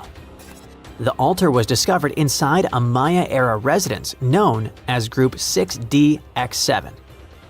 It stood 3.5 by 6 feet right in the center of the home. That was very typical for Teotihuacan traditions. It bore a mural of the storm god. That was also a central deity in the Teotihuacan pantheon. But this altar depicted no kings and no rulers. That's very weird. As we said, Maya worshipped and honored their dynasties and political power, putting them pretty much everywhere, like some merch. But instead, this altar worshipped the deities alone, and it did so in the heart of Maya's main capital, Tikal. When archaeologists dived deeper, they saw it as unmistakable proof that Teotihuacanos not only came to Tikal, they thrived there. This house wasn't some trade outpost. People actually lived in it. Teotihuacanos built homes, practiced their rituals, and left their deities behind in this city. And Maya seemed to be chill about that. Researchers think this was a home for some elite people from Teotihuacan, or maybe it belonged to Mayans who practiced Teotihuacano culture and deeply respected it. But it might be something darker than a simple, friendly multiculturalism. The two cities weren't in the best relationship. There was some tension, maybe even surveillance. The house and the altar were probably built around 300 to 400 BCE. That was a period when Tikal was rising in power. This might have caught the attention of the mighty empire to the north. It's almost as if Mayans poked the beast. By 400 to 450 BCE, that attention may have become something sinister. The altar could have actually been the symbol of domination. Had the Maya of Tikal truly welcomed their guests, or did they come here and bluntly started building foreign altars in sacred spaces? Did Teotihuacan use this as some kind of soft invasion? In that case, it would make sense for Mayans to destroy that place or vandalize it somehow. Mayans regularly buried their buildings and rebuilt on top of them. But for some reason, this altar remained untouched. Mayans found it and buried it with the surrounding buildings as they were. No vandalism, no destruction, no rebuilding even. Looks like they had some complicated feelings about Teotihuacans. It was a time when cultures clashed, fused, overlapped, and possibly spied on each other. Perhaps one day we'll learn more about what really happened among these ancient civilizations. Scientists have discovered a never-before-seen pyramid immersed in the sands of Judea. After a little digging, they discovered that it held treasures that had been untouched for over 2 millennia and historical secrets that we can only now access.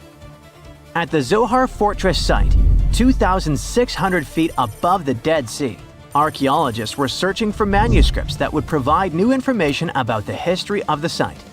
The excavation was originally part of a long-standing campaign launched by the authorities.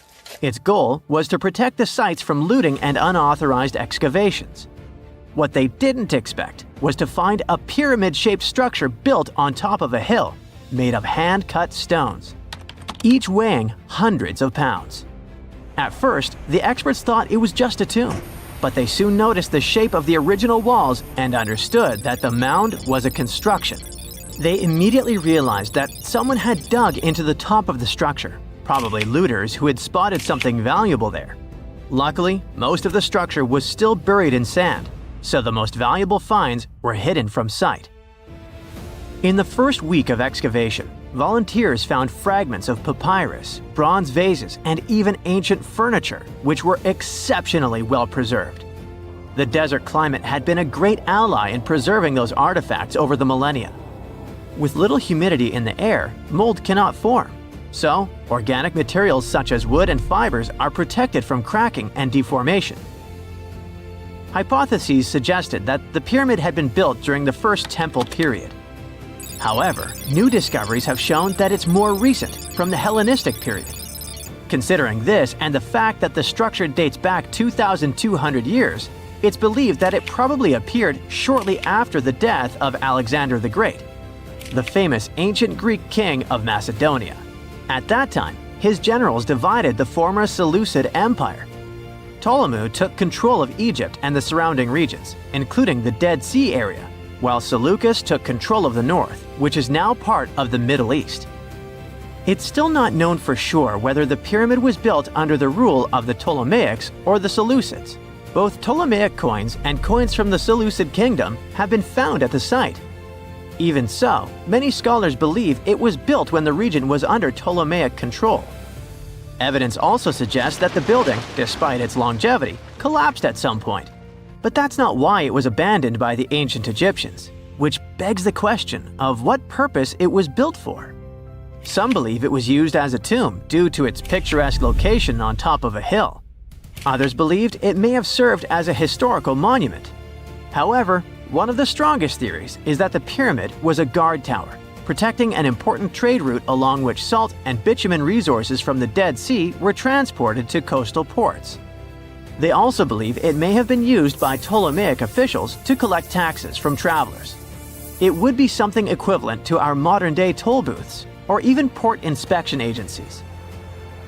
Although the contents of the papyrus documents remain a mystery, it seems very likely they were written using the Greek alphabet, and some experts believe that they may have been tax documents, which would make perfect sense, given the theory that the pyramid was a guard tower.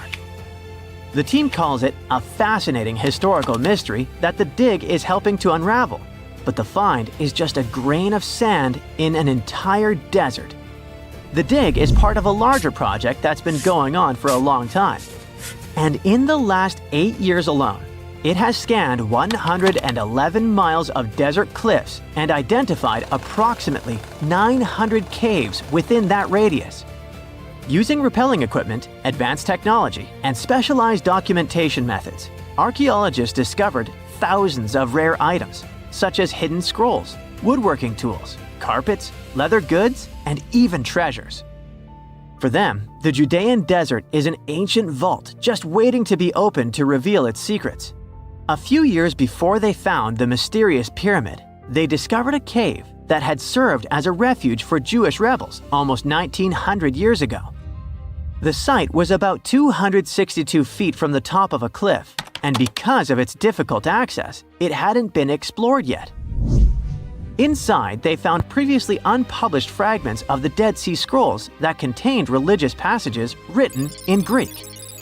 11 lines of text were reconstructed thanks to the good condition of the papyri. So, scientists were able to identify their etymological content. Probably the best thing, there was no problem with preservation.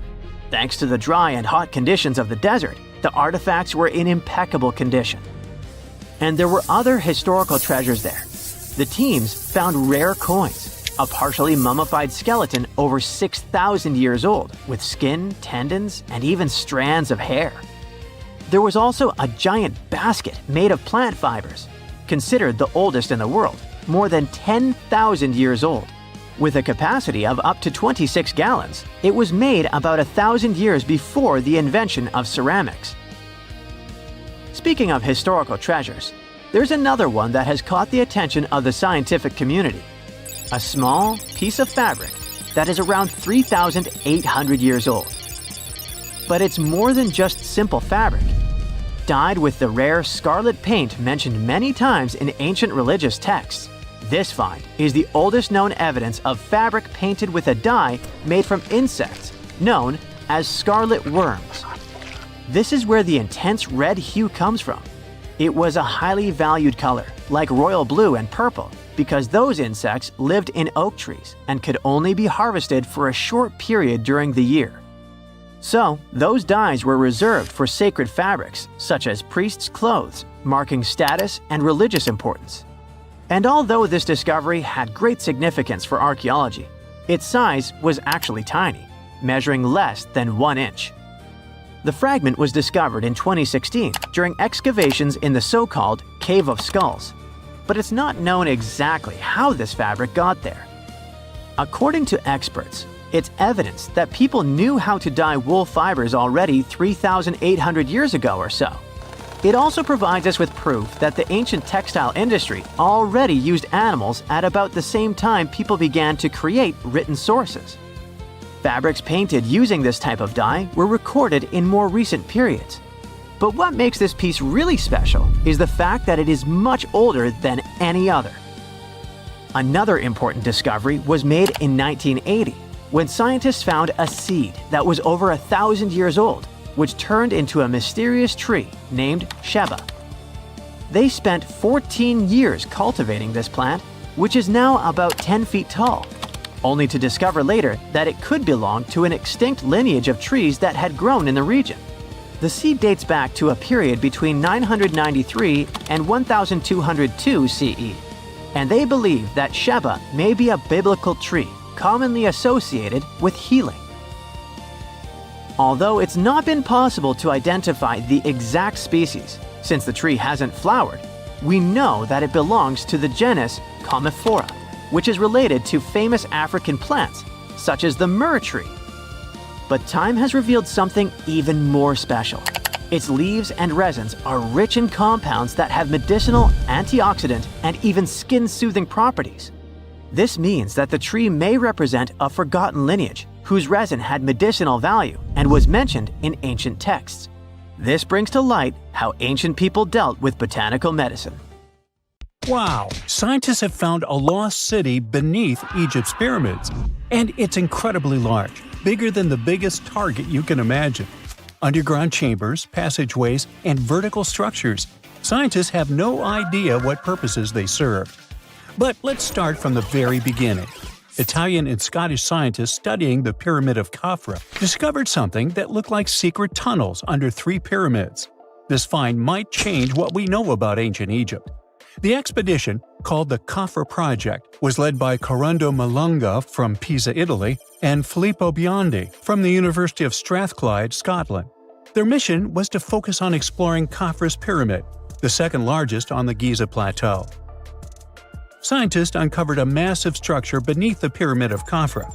Could it be an ancient Egyptian underground city?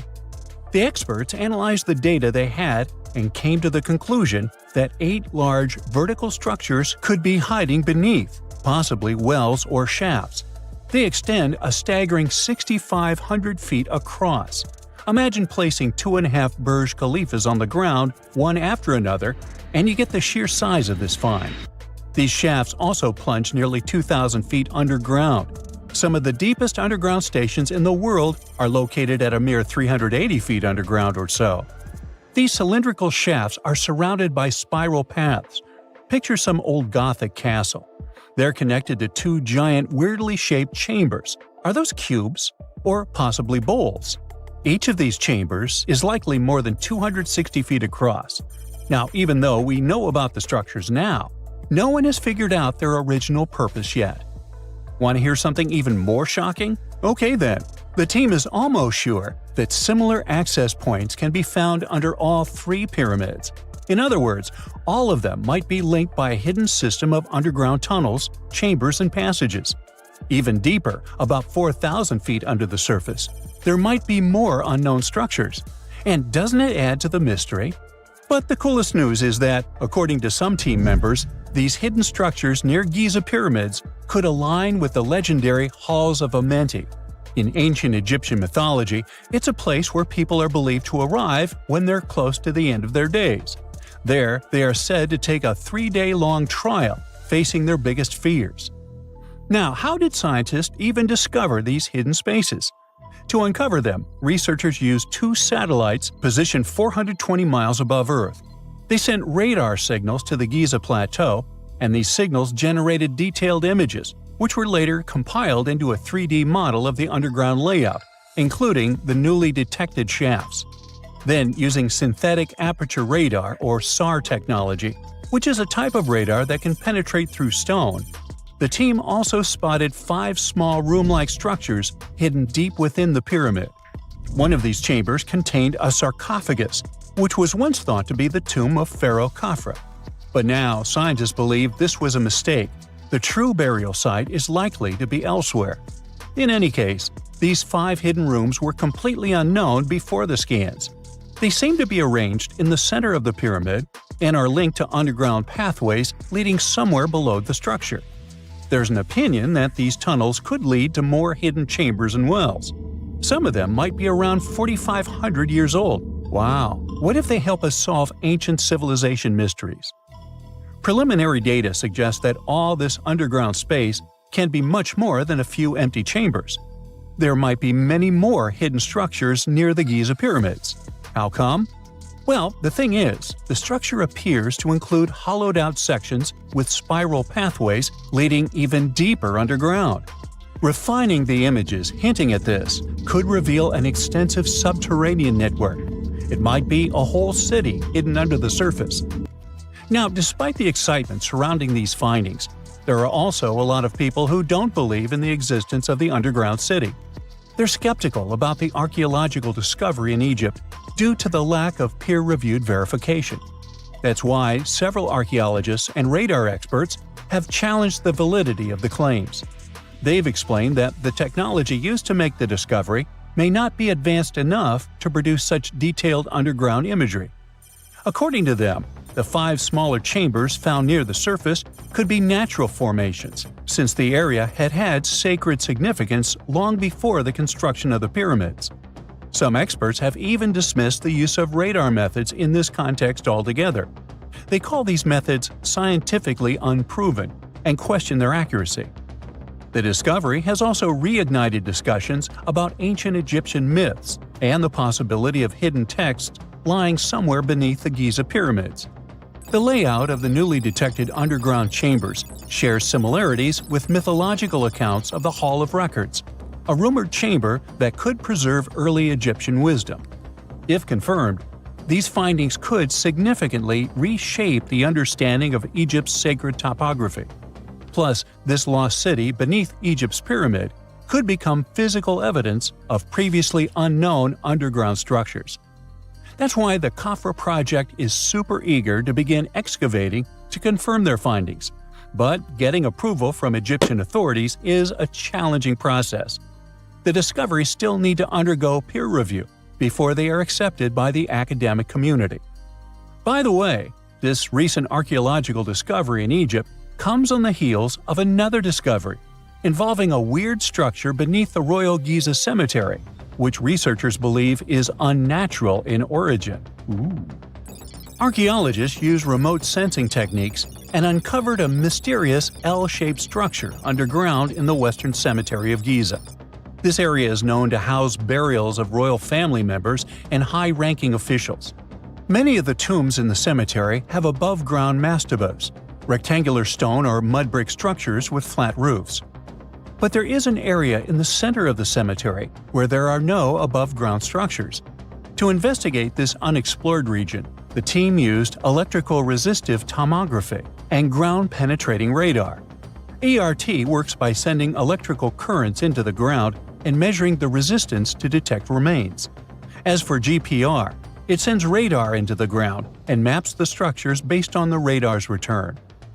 The team found an anomaly about 6.5 feet beneath the surface. It appeared to be an L-shaped structure measuring at least 33 feet in length. The readings suggested that the structure had been backfilled with sand after its construction. This made the team hypothesize that it could be a mix of sand and gravel, or possibly an air void. This anomaly was classified as a highly resistive structure, which meant it didn't occur naturally. Motoyuki Sato, the study's lead author and professor at Tohoku University in Japan, claims that the structure is not a natural formation due to its sharp shape. Another weird thing about ancient Egyptian pyramids is that historians have long believed that they were built primarily for royals and high-status individuals who had the wealth and power to create such massive structures. However, new research from the archaeological site of Tombos in modern-day Sudan challenges this assumption. The thing is, Tombos' pyramid may have served as burial sites for low-status workers as well as elites. The hard-working members of ancient communities may have found their last resting place in some of the most visible monuments, including the pyramids. Located along the Nile River in the ancient region of Nubia, Tombos became part of Egypt after its conquest of the area around 1400 BCE. That's when Egypt established the site to strengthen its colonial control. Workers at Tombos built pyramids, but those were much more modest than the famous pyramids of Giza. The research team reanalyzed 110 human skeletons from Tombos, originally studied in 2012. In particular, they examined the entheses, the areas where tendons and ligaments attach to bones. Such an analysis can give us insights into the amount of physical labor a person performed. When someone does hard labor, their bones often develop distinct crests and ridges at these attachment points due to the stress on the tendons and ligaments. And while some skeletons showed little change in their entheses, suggesting they belonged to individuals from the upper classes, others showed more serious changes. It means they belong to lower-class workers. This finding can totally challenge our earlier understanding of pyramid burials. Oldest pyramid until now. A newly discovered structure in Indonesia may predate Egypt by thousands of years. If this is true, it rewrites history. The world's first pyramid was born during the last ice age, and it's now located in the middle of the jungle. At first glance, Gunung Padang does not exactly scream pyramid. It looks more like a big mound with scattered stones tossed all over it. But recent excavations have revealed that far beneath the surface, there are stone structures buried in multiple layers, deeper and much older than anyone expected. We're talking possibly 27,000 years old. This is serious if we're talking about humankind's history. Today, the oldest known ancient society with this kind of building knowledge is probably 11,000 years old and used to occupy the region of modern-day Turkey. We've talked about Göbekli Tepe in some of our previous videos. Gunung Padang has got the scientific community divided and raising big, life-changing questions. You see, the site of Gunung Padang has long been considered sacred by the locals. Many even call it the Mountain of Enlightenment, and still use the site to perform mystical ceremonies. Westerners had no clue this place existed until the late 1800s. That's when a Dutch explorer heard whispers about a strange mountain and went to see it for himself.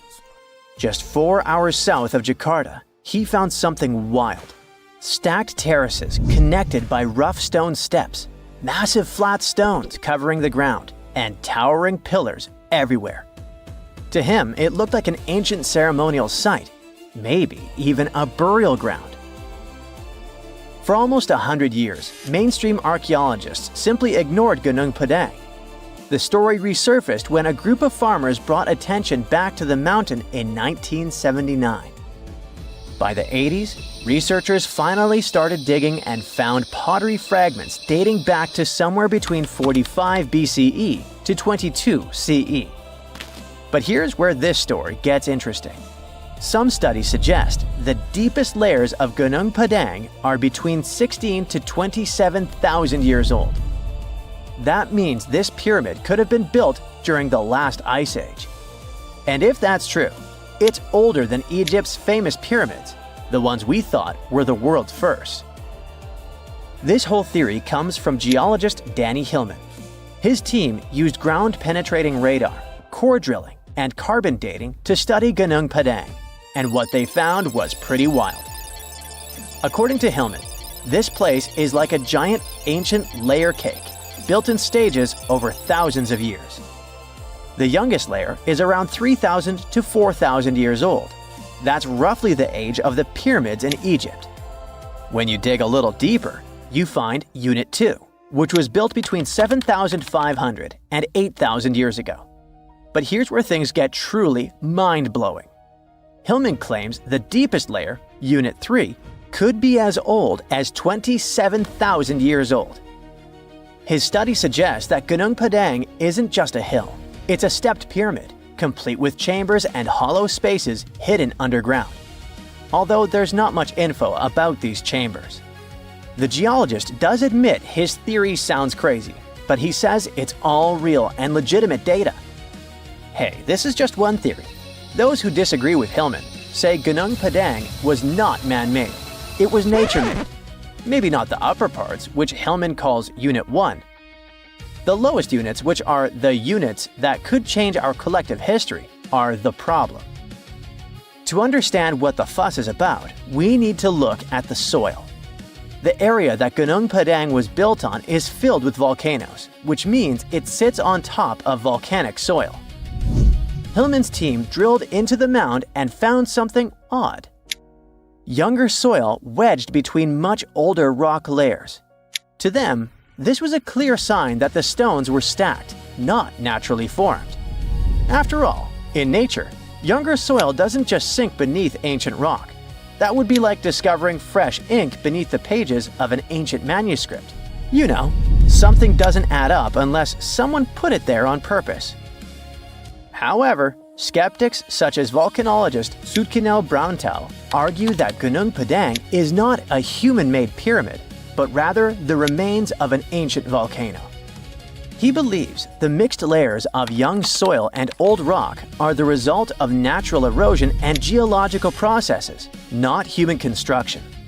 Volcanic activity can create unusual formations over time, and without clear signs of tools, carvings, or human remains, many experts remain unconvinced. The mystery boils down to this paradox. Are we looking at the ruins of a lost civilization, or are we simply misinterpreting the work of nature? Most archaeologists say that to prove an ancient civilization existed, you first need signs of culture, art, tools, structures, something man-made. That's exactly why archaeologist Dibble, one of Hillman's biggest critics, isn't buying the pyramid theory. He argues that without solid proof of human activity, all we really know is that the soil in the mound is 27,000 years old, and that alone doesn't mean people were building pyramids back then. But here's the thing. The more we dig into ancient history, the more we find that our ancestors were capable of things we never imagined. The idea of advanced civilizations existing during the Ice Age seems far-fetched to many archaeologists. After all, who could have the technology and knowledge to build massive structures like pyramids in such a harsh environment? This is where some researchers, particularly Graham Hancock, come in. Hancock is known for his controversial theories that say that advanced civilizations may have existed during the Ice Age. The last Ice Age lasted from about 2.5 million years ago to roughly 11,700 years ago. During its peak, huge ice sheets covered large parts of North America, Europe, and Asia, making it a challenging time for human survival.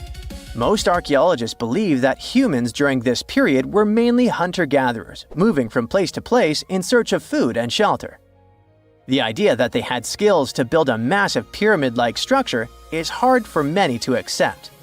However, researchers like Graham Hancock argue that advanced Ice Age civilizations could have existed and been wiped out by cataclysmic events such as floods caused by melting glaciers.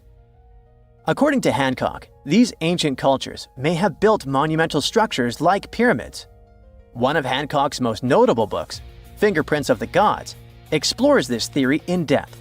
He looks at evidence from ancient monuments, like Egypt's Great Pyramid of Giza and the megalithic structures in South America, and suggests that these could be the remnants of a forgotten civilization.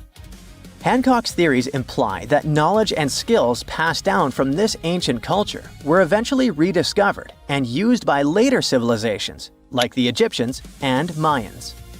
If we apply this to Gunung Padang, the idea becomes even more fascinating. Could this ancient site in Indonesia be a remnant of a long-lost civilization that existed during the last Ice Age? We'll have to keep digging to figure this out. Either way, while scientists debate the origins of Gunung Padang, local myths offer a different explanation. One of the most famous local legends tells the story of King Siliwangi, a powerful ruler who wanted to build a grand palace in a single night. With supernatural strength, he began stacking enormous stones to create his masterpiece. But as the first light of dawn appeared, he realized he had failed to finish in time. Frustrated, he abandoned the project, leaving behind the massive rock formations that we see today. While this story isn't historical fact, it reflects how deeply Gunung Padang is embedded in the local culture. Even today, the site is considered a place of spiritual energy, attracting visitors who believe in its mystical power. Hindus from the island of Bali climb the mountain steps to conduct rituals related to the rising of the full moon. Followers of a variant of Indonesian martial art practice their discipline high on the mountain. As these sacred rituals continue, archaeology and geology keep trying to figure out if this really is the oldest man-made structure in the world. Beneath the sands of Luxor, scientists found something that was perhaps never meant to be found. Over 1,000 decorated stone blocks that belonged to the ruined temple of a woman pharaoh.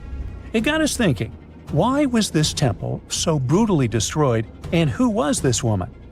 Her name is Hatshepsut, and she is now considered one of Egypt's greatest pharaohs, but for a long time, history almost forgot her.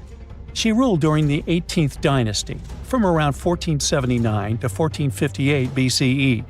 She's remembered for her ambitious building projects, successful military campaigns, and flourishing trade expeditions.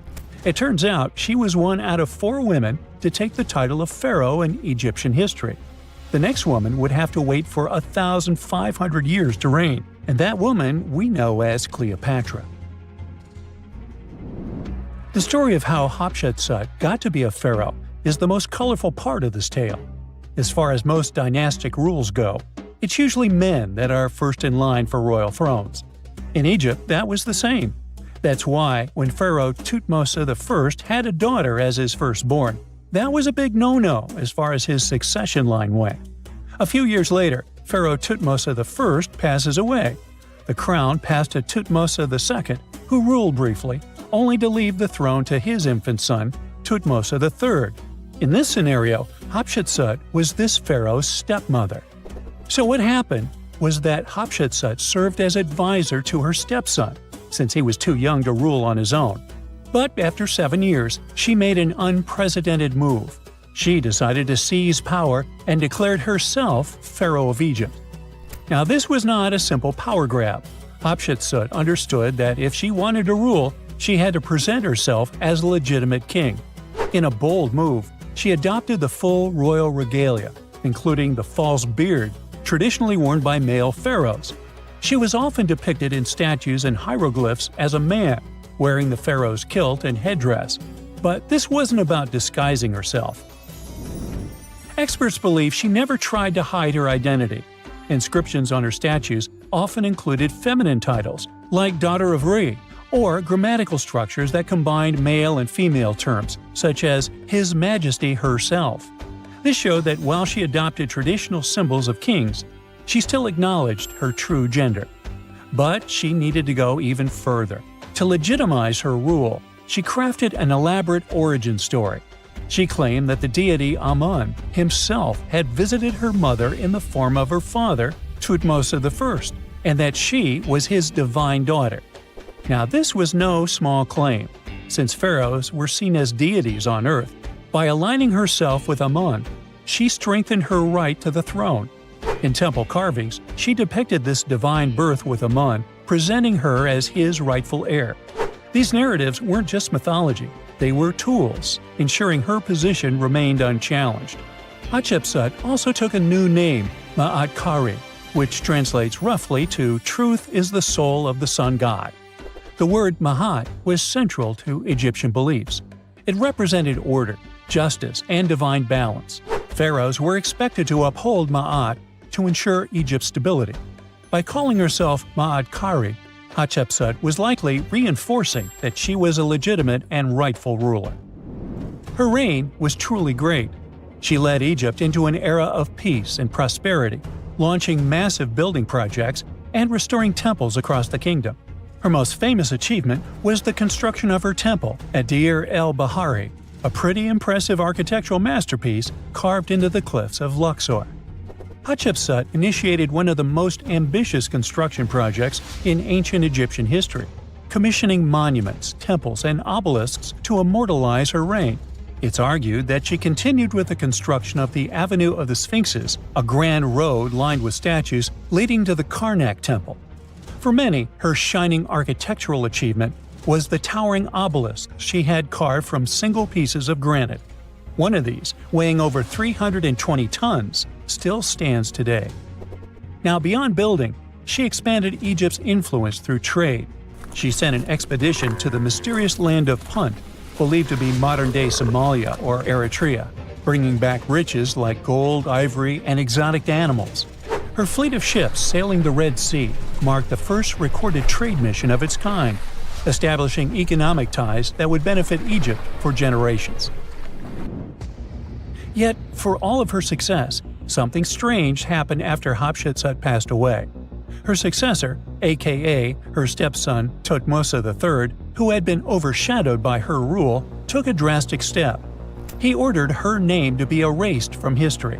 Her statues were defaced, her inscriptions chiseled away, and her achievements credited to other rulers. It was as if she had never existed. Some believe Thutmose III wanted to reclaim his rightful place as pharaoh, while others suggest that later rulers, uncomfortable with the idea of a female pharaoh, sought to restore traditional male dominance. The story gets even more tragic. The power struggle between stepmother and stepson continues, since, even after her passing away, Thutmose III built his own temple right next to Hatshepsut's at the Valley of the Kings. But he built his temple with one deliberate modification. His monument was built 11 feet higher than hers. Mind you that this was no accident, it was a symbolic statement. He wanted to overshadow her legacy. But history had other plans. Hatshepsut's legacy started to be rediscovered in the 19th century, and it was only through careful archaeological investigation that her reign was properly recognized. Today, Hatshepsut is remembered as one of Egypt's greatest pharaohs.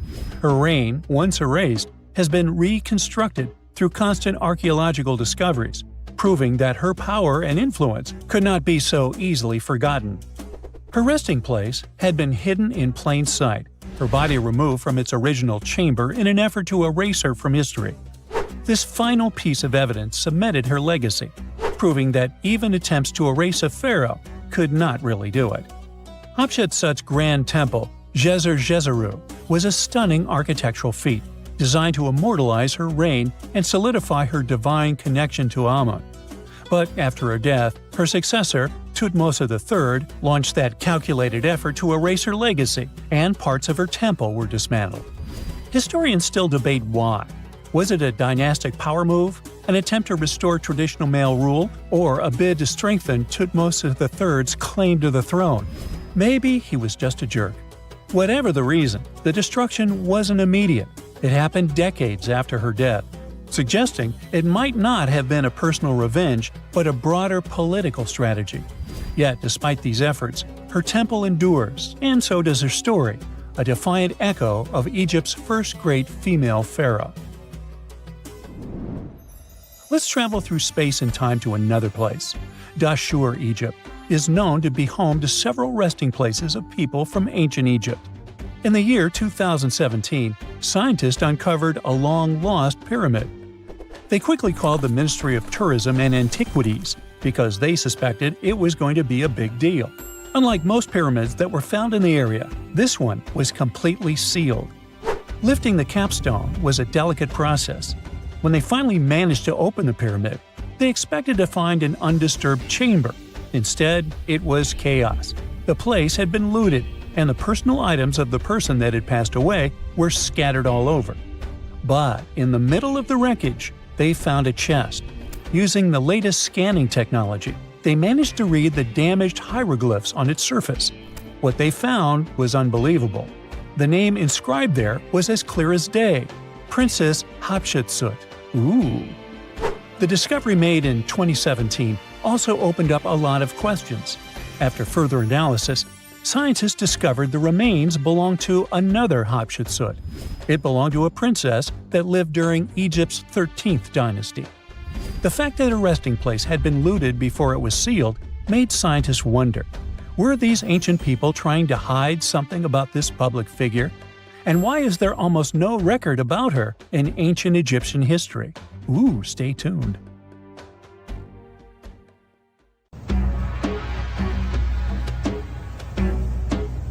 This is not a dune set.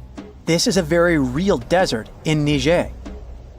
Jado was probably built by the nomadic Sao people and is filled with ksars, which are fortified houses made of salt and clay, with giant walls and secret passages. Located deep in the desert, it was once a vital stop for trans-Saharan caravans, but is now a hotspot for smugglers and bandits. The site has been off-limits since 2002 due to its dangers. The origin of the ksars remain a mystery. No archaeological studies have been conducted, leaving many questions unanswered. Even today, shifting sands reveal and conceal parts of these ancient ruins, fueling local speculation about what might still be hidden beneath the desert. Speaking of connective tunnels, scientists were blown away by the discovery of lava tubes in Saudi Arabia. These underground passages form when molten lava cools down.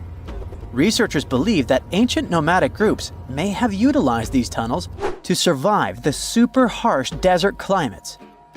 While excavating the tunnels, archaeologists uncovered artifacts, rock art, and skeletal remains. The art and animal bones show that the people who used the tunnels were probably sheep and goat herders. They're still piecing together whether these groups lived in the tunnels for extended periods or just used them as temporary shelters. The Great Pyramid of Giza has been standing for thousands of years, but it's still hiding secrets. Using special scanning technology, scientists found two hidden structures under an ancient burial ground. The first is a shallow L-shaped structure, and below it is a much larger space that could be a final resting place or a chamber. The smaller structure was filled with sand on purpose, while the deeper one might be an empty chamber. Experts believe the two are connected, possibly as an entrance leading to a secret chamber. This is big news because it might give us some more insight into who built the pyramids and why. The world is full of ancient writing, but some messages refuse to give up their secrets, like the mystery of the Bash Plemi tablet. This unusual stone, pulled from a lake in Georgia, is covered in symbols no one can read. Even with modern technology, experts are completely stumped. The tablet is about the size of a book, with 60 symbols carefully carved into its surface, but 39 of them don't match any known language. Some resemble scripts from ancient civilizations in the Middle East, India, and Egypt, but none are an exact match. To make things even trickier, part of the tablet is broken off, meaning a piece of the puzzle is missing forever. To rule out a hoax, scientists studied the tablet closely. They confirmed it's made of vesicular basalt, an extremely tough local rock. Whoever carved these symbols must have been really skilled. Based on similar archaeological finds, experts believe the tablet could date back thousands of years, possibly to the late Bronze or early Iron Age. Some symbols repeat, which could mean they're numbers. Maybe it's an inventory list, a record of battles, or even an offering to the deities. Until someone cracks the code, the Bashplemi tablet remains an unsolved mystery from the depths of history. Experts are still stumped with what this Minoan disc might mean. The Fistos disc is one of the most mysterious finds from the Minoan civilization. This 6-inch clay object, discovered in 1908, has strange spiral markings that no one has fully decoded yet. The disc has 241 symbols on both sides, showing everything from people and animals to tools and plants. Experts have come up with many theories about what the symbols mean. Some think it's an early form of Greek. Others suggest it's a prayer or a hymn. And some even believe it could be a letter from a king in Anatolia to a Greek ruler. Let's see who will be the first to figure this out. It's always a fun day at an archaeologist's office when they find something as big as a 2,000-year-old marble head. A French archaeologist mission went digging inside an old medieval house near Alexandria in Egypt and found a statue's head depicting an old, possibly ill man. This statue dates from the last Egyptian dynasty before it became part of the Roman Empire, and the site where it was found is associated with the likes of Cleopatra and Mark Antony. For archaeologists, even the smallest finds at this site means a lot. You've heard of Lucy, right? The Australopithecus that was an early ancestor for us humans. Well, scientists found some of her species' footprints somewhere in Tanzania. The so-called Laetoli footprints are over 3 million years old. The trail stretched 88 feet and has about 70 footprints, left behind when a bunch of early humans walked across some wet volcanic ash. What's cool is that these early humans were already walking on 2 feet, like us, not all hunched over like apes. The close spacing of the prints shows they probably had short legs and a shorter stride than we do today. In an ancient Egyptian temple, archaeologists uncovered a shrine unlike any other. A place dedicated to falcons and 2 mysterious deities.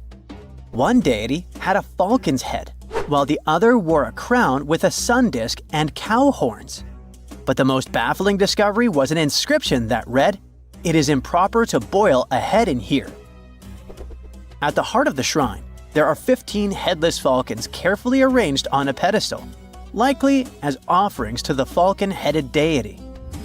One theory suggests the birds were boiled first, perhaps to pluck their feathers, before being placed in the shrine, following the strange rule carved into stone. Archaeologists also found a 13-inch iron harpoon nearby. Its true purpose remains unknown, although the shrine also held remains of fish, mammals, and bird eggs, suggesting that the rituals may have included feasting. And speaking of ancient Egypt, meet Hathor. Scientists named her after the ancient Egyptian deity of motherhood, music, and singing. This wooden statue, housed at the Metropolitan Museum of Art, was thought to be just a beautiful artifact, until a surprising secret was uncovered. Using an X-ray machine, experts found a mechanical operating system inside it, with pulleys and axles connecting her shoulder to her left leg. When activated, the system made her hand raise and lower, an engineering marvel from over 3,000 years ago. The statue was created during Egypt's Middle Kingdom, around 1800 BCE, and is often compared to 19th century automata due to its advanced design. It's believed the statue was used in religious ceremonies, symbolizing Hathor's role in dance and music. An unexpected discovery happened in northern Kuwait, where a Kuwaiti-Polish team uncovered a mysterious 7,500-year-old statue. The statue features an elongated skull, no mouth, narrow eyes, and a flattened nose.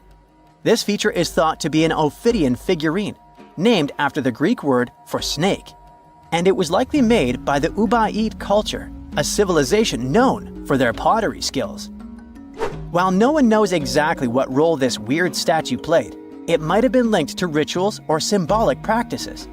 Some scientists think these figurines, found in homes or final resting places, were tied to important cultural beliefs.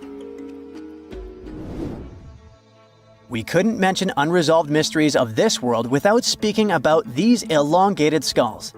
In the deserts of Peru, researchers uncovered 5 ancient skeletons, 2 with unnaturally elongated skulls. While head shaping was common in many cultures, these skulls defy explanation. Local legends tell tales of the so-called Gentiles, a mysterious race banished underground by the powerful deities. Some say this is what the skulls represent. Others think this is some type of genetic anomaly, which was confirmed after finding an infant skull, too large to be artificially shaped. Something strange is lurking beneath the sands of Giza, and scientists have no idea what it is. Archaeologists just found a hidden structure near the Great Pyramid using advanced ground scanning technology. What's inside? Nobody knows, but excavations are already underway. The Great Pyramid of Giza is one of the most famous monuments on Earth, but it doesn't stand alone. It's surrounded by an ancient necropolis, a massive royal graveyard filled with tombs and monuments. They belong to pharaohs, nobles, and other high-ranking officials. Most of these tombs are above the ground. They're called mastabas, rectangular, flat-roofed tombs built from limestone or mud brick, and they've been studied for decades. But from old movies, we know that these weren't simple graves. They have deep vertical shafts leading to underground burial chambers, where the past was sealed away for eternity. And recently, archaeologists found one curious empty space in the cemetery, a completely unexplored patch of ground. No mastabas, no visible ruins, nada. For years they ignored it, but between 2021 and 2023, they decided to investigate. They didn't dig though. Instead, they used a technology that kind of acts like X-rays for the ground. These radars let scientists see the secrets hidden there. And there was something hidden beneath the sand, something deliberately buried and forgotten. A 2-part underground structure. One part was shallow and L-shaped. It's about 33 feet long and buried just 6.5 feet deep.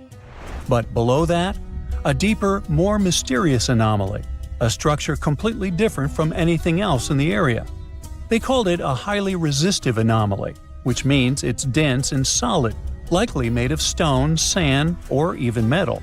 And still, no one has a clue what's inside it. Now, it's clear that humans made the L shape. It wasn't formed by nature. And the shallower structure might have been an entrance to whatever is hidden below. But they only have some theories about what might be hidden there. It's also filled with sand and gravel. It was probably deliberately backfilled after its construction, perhaps to preserve this. Why? Well, we don't know yet. The archaeological team will need to excavate to understand what exactly this thing was and why it was built. The first guess is a lost burial chamber. Many tombs in Giza have underground burial sites, but most have clear surface markers. This one, for some reason, has nothing, but it could be one of them. The second guess is an ancient offering chapel. Egyptologists know that some chapels were built in this shape, but usually they were above ground, not buried like this. And finally, it might be something we've never seen before. If this turns out to be a new type of structure, it could rewrite what we know about the burials of pharaohs. The only way to know for sure is to dig it up, and that's exactly what's happening right now. Excavations are already underway. Archaeologists are racing against time to uncover the truth. But there's a real danger there too. Giza's fragile ancient structures need to be handled carefully. Otherwise, they could be damaged beyond repair. So all we can do is wait for the truth. Now, these tombs always held fascinating mysteries. Unfortunately, we'll never learn tons of these mysteries because of some relentless tomb robbers. Egyptian tombs were built to guard the bodies for eternity. But that absolutely didn't stop people from breaking in and stealing everything valuable inside. They've been bothering these ancient sites for thousands of years, starting way back in pharaohs' times. Many of the most famous tombs, including those in Giza, Saqqara, and the Valley of the Kings, were looted. It was a common practice in ancient Egypt. And they were serious about this whole thing. They dug secret tunnels to bypass traps and walls, bribed or threatened tomb workers to get inside knowledge, cracked open sarcophagi to grab gold, jewelry, and artifacts. And by the time modern archaeologists got to most of these tombs, they had already been picked clean. The reigning pharaohs got tired of this infuriating nonsense. The Valley of the Kings, the famous burial ground of Egyptian royalty, was supposed to be the ultimate safe zone. Tombs were built deep underground, hidden in the desert. Passages were sealed with giant stone blocks. False doors and traps were added to confuse thieves. Even curses were written on the walls, warnings of horrible endings for anyone who dared to disturb the tomb, which is exactly where we got all those horror stories about mummies from. Spoiler alert, none of it worked. Most tombs in the Valley of the Kings were fully robbed within 100 years of being sealed. Even King Tutankhamun's tomb, one of the most famous in history, was broken into twice in ancient times. Some of them decided to try and fight back. The New Kingdom rulers built hidden unmarked tombs in a way that should have prevented the looters from finding them, but didn't work. Some pharaohs, like Ramses II, were moved in secret to prevent their bodies from being stolen. Nope, didn't matter. The grave robbers always won. That's because tomb raiders weren't just random thieves. They were skilled, organized, and well-connected. They knew exactly where to look. Many were the ones who had built these sites in the first place, and they knew where the entrances were. If they couldn't smash through the doors, they'd dig through the walls, floors, and even ceilings to break inside. They also worked fast, often within a few years after the tombs were sealed, before anyone forgot where the valuable stuff was. The Khufu's pyramid, the one that's next to this newly discovered structure, was looted long before modern times. The one thing left inside when explorers got there? An empty granite box where the sarcophagus used to be. Unfortunately, it's not just about gold. History itself gets stolen during these raids. Ancient Egyptians wrote detailed records of what exactly and where they buried. So when archaeologists compare these lists to what's found, they can see what's missing, which is often everything valuable. Most artifacts don't end up in museums. They just disappear into private collections, where they can never be studied again. Which is, of course, completely unfair. In fact, a few countries have had enough and started passing laws to take historical artifacts back from private collectors. In Italy, if you own an ancient Roman artifact, you must prove you got it legally. China is actively hunting down stolen artifacts, and they must find ways to retrieve it back from the Western collectors. In Egypt, they passed new laws making it illegal for private citizens to own any ancient Egyptian artifacts at all. Other countries, like the US, the UK, Germany, or Switzerland, are completely fine with rich guys owning their history. The British Museum is built on looted things. European empires invaded half the planet and took whatever they wanted back home. Their museums are often full of such stolen artifacts, and unfortunately, they refuse to give most of them back. For example, the Rosetta Stone. It was taken from Egypt by Napoleon's army, then stolen again by the British after they beat the French. Egypt has been demanding to return for years, but they still can't get it back. or the Parthenon marbles. These magnificent massive Greek structures were taken from the Parthenon in Athens by a British lord in the 19th century.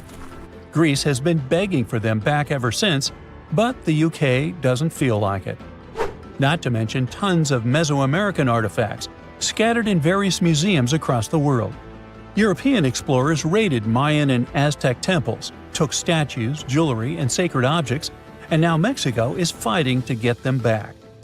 Well, wouldn't it be surprising even if this mysterious underground chamber has somehow been looted already? But if it's a newly found place, could it be one of the few that escaped the hands of grave robbers? Could there still be ancient artifacts, untouched for 4,500 years? We can only hope that those guys didn't get there first. Egyptologists have been digging around every inch of the Great Pyramid for ages. Yet somehow, they overlooked this stunning pink granite bathtub buried a few miles next to it. And here's the deal. This mysterious oval tube lying next to the Khufu pyramid for years may provide evidence that the Egyptians built the pyramids not only for monumental purposes, but also to generate electricity, experimenting with it long before Alessandro Volta and Thomas Edison. The Giza Plateau is famous for its three pyramids, Khufu, Khafre, and Menkaure. But there are also two smaller foundations next to them, the unfinished North Pyramid of Zayet el-Aryan and the Layer Pyramid. Some researchers say these buildings were never finished, while others think they were destroyed for more mysterious reasons. One of these reasons might have to do with the original usage of the Giza pyramids, the idea that they were used as an electricity generator. To connect these dots, we need to go back to the beginning of the 20th century. That's when an Italian architect and Egyptologist named Alessandro Barsanti decided to examine the Zayet el-Aryan pyramid. Near the site, he noticed something unusual: scattered granite fragments. To a casual passerby, these might have seemed insignificant, but Barsanti recognized the signs. You see, ancient Egyptians often used sites to prepare stones before transporting them to their final destinations. The fact that there was granite on the ground intrigued him. Granite was a more expensive material than the limestone typically used for pyramids, which suggested that it might have been intended for an important and possibly hidden structure. At a depth of 68 feet, they encountered a huge pink granite block. He kept going with the excavations, and they revealed ancient inscriptions carved into the stones. They sent the drawing to experts, but no one could decipher what they meant. Were they instruction sets to something? That's when Barsanti made his biggest discovery. He found an oval-shaped vat carved from pink granite and polished to a mirror-like finish. The thing is, the vat had been carefully sealed. When they opened it, they found a thin black residue along the walls. I'm thinking something in the lines of a black oily substance. This discovery raised many questions for him. It didn't make sense to him that ancient Egyptians would go above and beyond to seal and protect this strange vat. By 1911, Barsanti had to abandon his effort to figure out what was the deal with that mysterious pit. But his findings intrigued researchers all over the world, and they've got their own opinions about it. One of these modern theories suggests that the other pyramids could have been used as a part of a bigger whole. It suggests that the Khufu pyramid was actually used as a water pump designed to irrigate the desert area. Apparently, the pyramid's internal chambers would function as a hydraulic system. In the 1990s, an engineer took this theory seriously and studied the pyramid's subterranean chamber. Surprisingly, he found actual signs of water damage. Apparently, the pyramid generated powerful compression waves, aka pulses, that could create electricity. This raised an important question.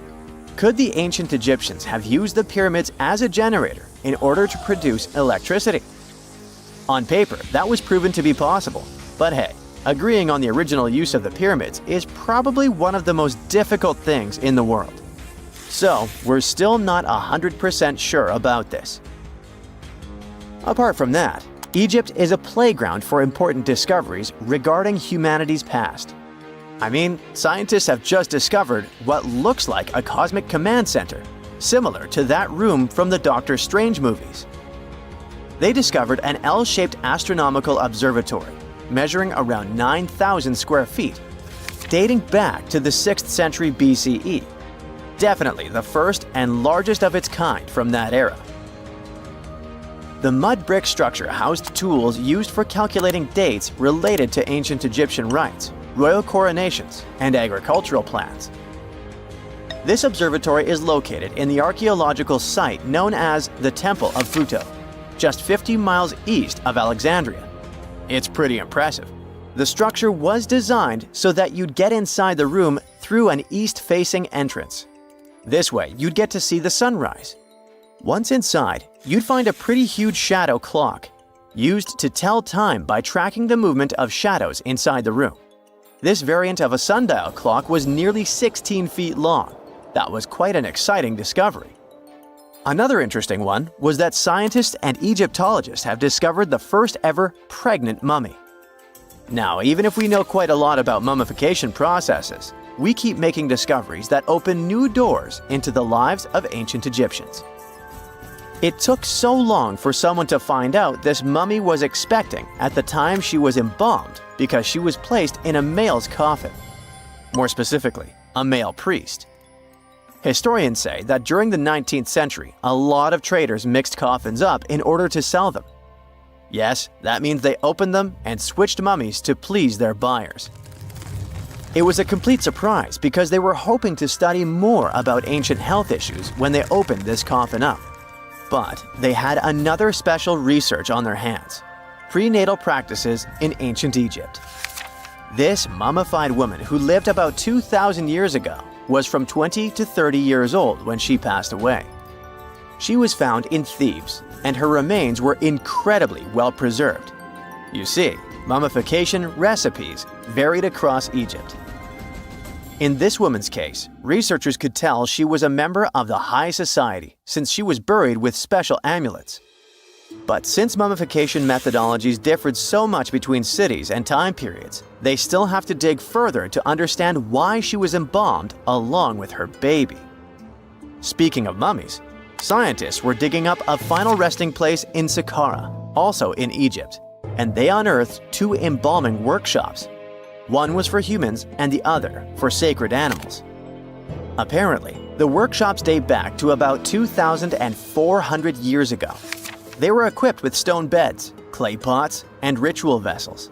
Everything you needed to mummify. But that's not all. Archaeologists also stumbled upon cheese stored in jars behind tombs that were over 3,000 years old. Yep, cheese. This shows that the ancient Egyptians were pretty savvy when it came to preserving food, too. They knew how to store stuff for the long haul, not just the mummies. It really shows how they applied their preservation skills to both food and bodies, giving us a glimpse into their impressive technological know-how.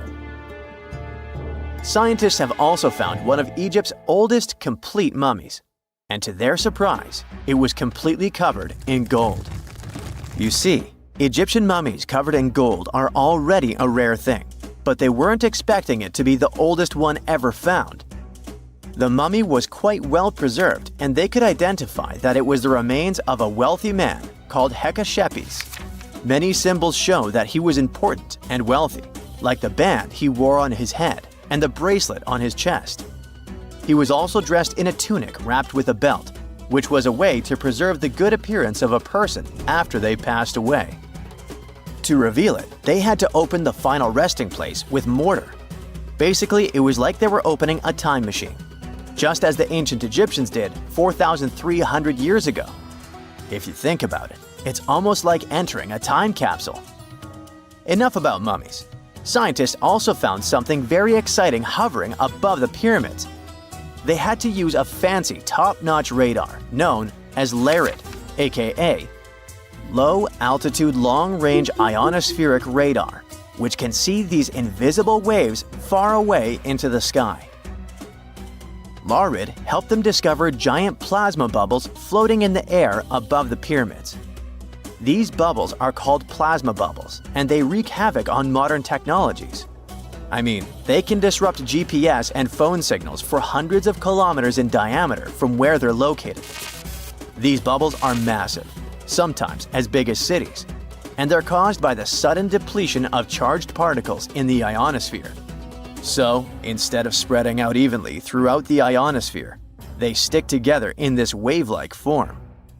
This was a pretty important discovery because it can help scientists understand how to prevent these waves from messing with our technology. And now we're off to almost 5,000 years ago. Let me take you to ancient Egypt, where back in 2550 BC, guess what? The construction of the Great Pyramids of Giza started. People learned to build cathedrals and skyscrapers, but it wasn't until recently that these massive buildings appeared. It's still a mystery to even modern scientists how these pyramids were built 5,000 years ago. No wonder they are one of the 7 wonders of the ancient world. They're also the oldest of them and the only wonder of the ancient world that still exists in the 21st century. It must have taken a lot of cooperation to build a thing that massive, even for today's metrics. But the Giza pyramids weren't the first pyramids ever. The first one, called the Step Pyramid, was built around 80 years before the first Pyramid of Giza in 2630 BC for King Djoser. It wasn't meant to be extraordinary, but ended up being quite impressive. It was a pyramid of 6 stepped layers of stone. It was 204 feet high, which is as tall as a 19-story building. And it was the tallest building that existed at that time. It wasn't just a pyramid though, it was surrounded by a whole complex of buildings, including even courtyards. In ancient Egypt, people believed in the afterlife, so everyone, especially kings, wanted to make sure they had everything they needed to get ready for it. Here's why the pyramid complex was perfectly supplied with a lot of objects people used every day. The complex included a pyramid and a kind of a palace. Those buildings had many things the king loved and might need one day, like furniture, food, and gold vessels. After Djoser, building pyramids became common practice, but many pyramids weren't finished. It would usually take about 20 years to build one, but many rulers reigned way less than that. Overall, there are more than 100 pyramids. The most famous pyramids are the Great Pyramids of Giza. The first one and the biggest one was built for Pharaoh Khufu, around 2550 BC. Initially, it was 481 feet tall, which is as tall as a 40-story building. The second pyramid was built for Khufu's son, Pharaoh Khafre, around 2520 BC. It's just a bit shorter, usually standing at 471 feet high, a 39-story building. This is the pyramid with the famous statue of the Sphinx. Sphinxes have a lion's body and a human head. They were built to guard important areas. This one has the head of Pharaoh Khafre and is guarding his pyramid, facing the sunrise. The Sphinx is most well known and is one of the world's biggest and oldest statues. Originally, it had red color and did have a nose. It's still possible to see the trace of red pigment by its ears. But no one knows exactly when the nose disappeared. For some time, the Sphinx was sort of hidden underground, being covered with sand up to its shoulders. Luckily, in the early 1800s, an adventurer with a team of 160 people dug it out. The third Pyramid of Giza is the smallest one, being more than twice shorter. Originally, it was 218 feet high, about the height of a 20-story building. Built in 2490 BC, it was a pyramid for Khafre's son, Menkaure. The pyramids are designed to align with the points of the compass, and their sides symbolize the rays of the sun. But back at the time, there were no compasses. Ancient Egyptians figured out the directions themselves, and with amazing precision. To align the pyramids, they used 2 constellations. Originally, the pyramids were covered in smooth white limestone and had a gold-silver top to reflect the sun. Later, the white limestone was taken from the pyramids by other kings and used for other buildings.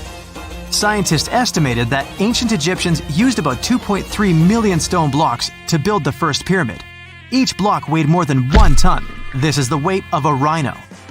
Some blocks were even bigger, being almost as heavy as an elephant. 4.5 millennia ago, there was no modern equipment to help build it. There were no machines, no wheels, and even no steel. The only metal available to them was copper. Even today, scientists aren't sure how the Egyptians managed to build the pyramids. There are no records left that would shed light on it. Some even think that Egyptians wanted to keep it as their secret and didn't even record it on purpose. Many believe that poor people and foreigners built the pyramids, but it's not true. Actually, the builders were very skilled workers, and they were fed and paid well. The archaeologists claim that the builders lived in a nearby temporary city and were a highly organized community with a strong leader. Scientists say that around 20,000 people worked on each pyramid complex, and it took about 20 years to build each. It probably was a national project. The construction site was large in resources, and food and essentials were likely to be contributed from all parts of Egypt. Even with all that support, it remains unclear how people managed to cut, transport, and assemble those huge stones. One of the theories suggests the stones were most likely transported on boats down the Nile River. Then, there was a harder part. They had to be moved to the construction site. For that, they probably used wooden sleds. It wasn't very hard to pull them because the sand mixed with the right amount of water was pretty slick. And 10 people could move a sled even with a rock weighing 1 ton pretty easily. Finally, one last problem. The stones had to be lifted and put into place. Archaeologists have discovered the remains of the ramps system that dates back to when the pyramids were built. Most likely, the Egyptians designed a unique system to move and pull huge stone blocks, but no one knows what it looked like exactly. The most common opinion is that there were several ramps around the pyramid to help move the blocks. The ramp was growing with the pyramid getting higher. They suppose people were walking up the stairs, pulling the stone on the wooden sled up in the middle on the sandy ramp. But this is just one of the options. Others say that the ramps were going around the pyramid. Some say the ramps were inside the pyramid. But we'll never know for sure, and it'll forever remain a mystery, just like the ancient Egyptians wanted. Surprisingly, there's not much inside the pyramids. Most of it is just solid stone with very little open space. But let's take a quick look inside the biggest of the pyramids of Giza.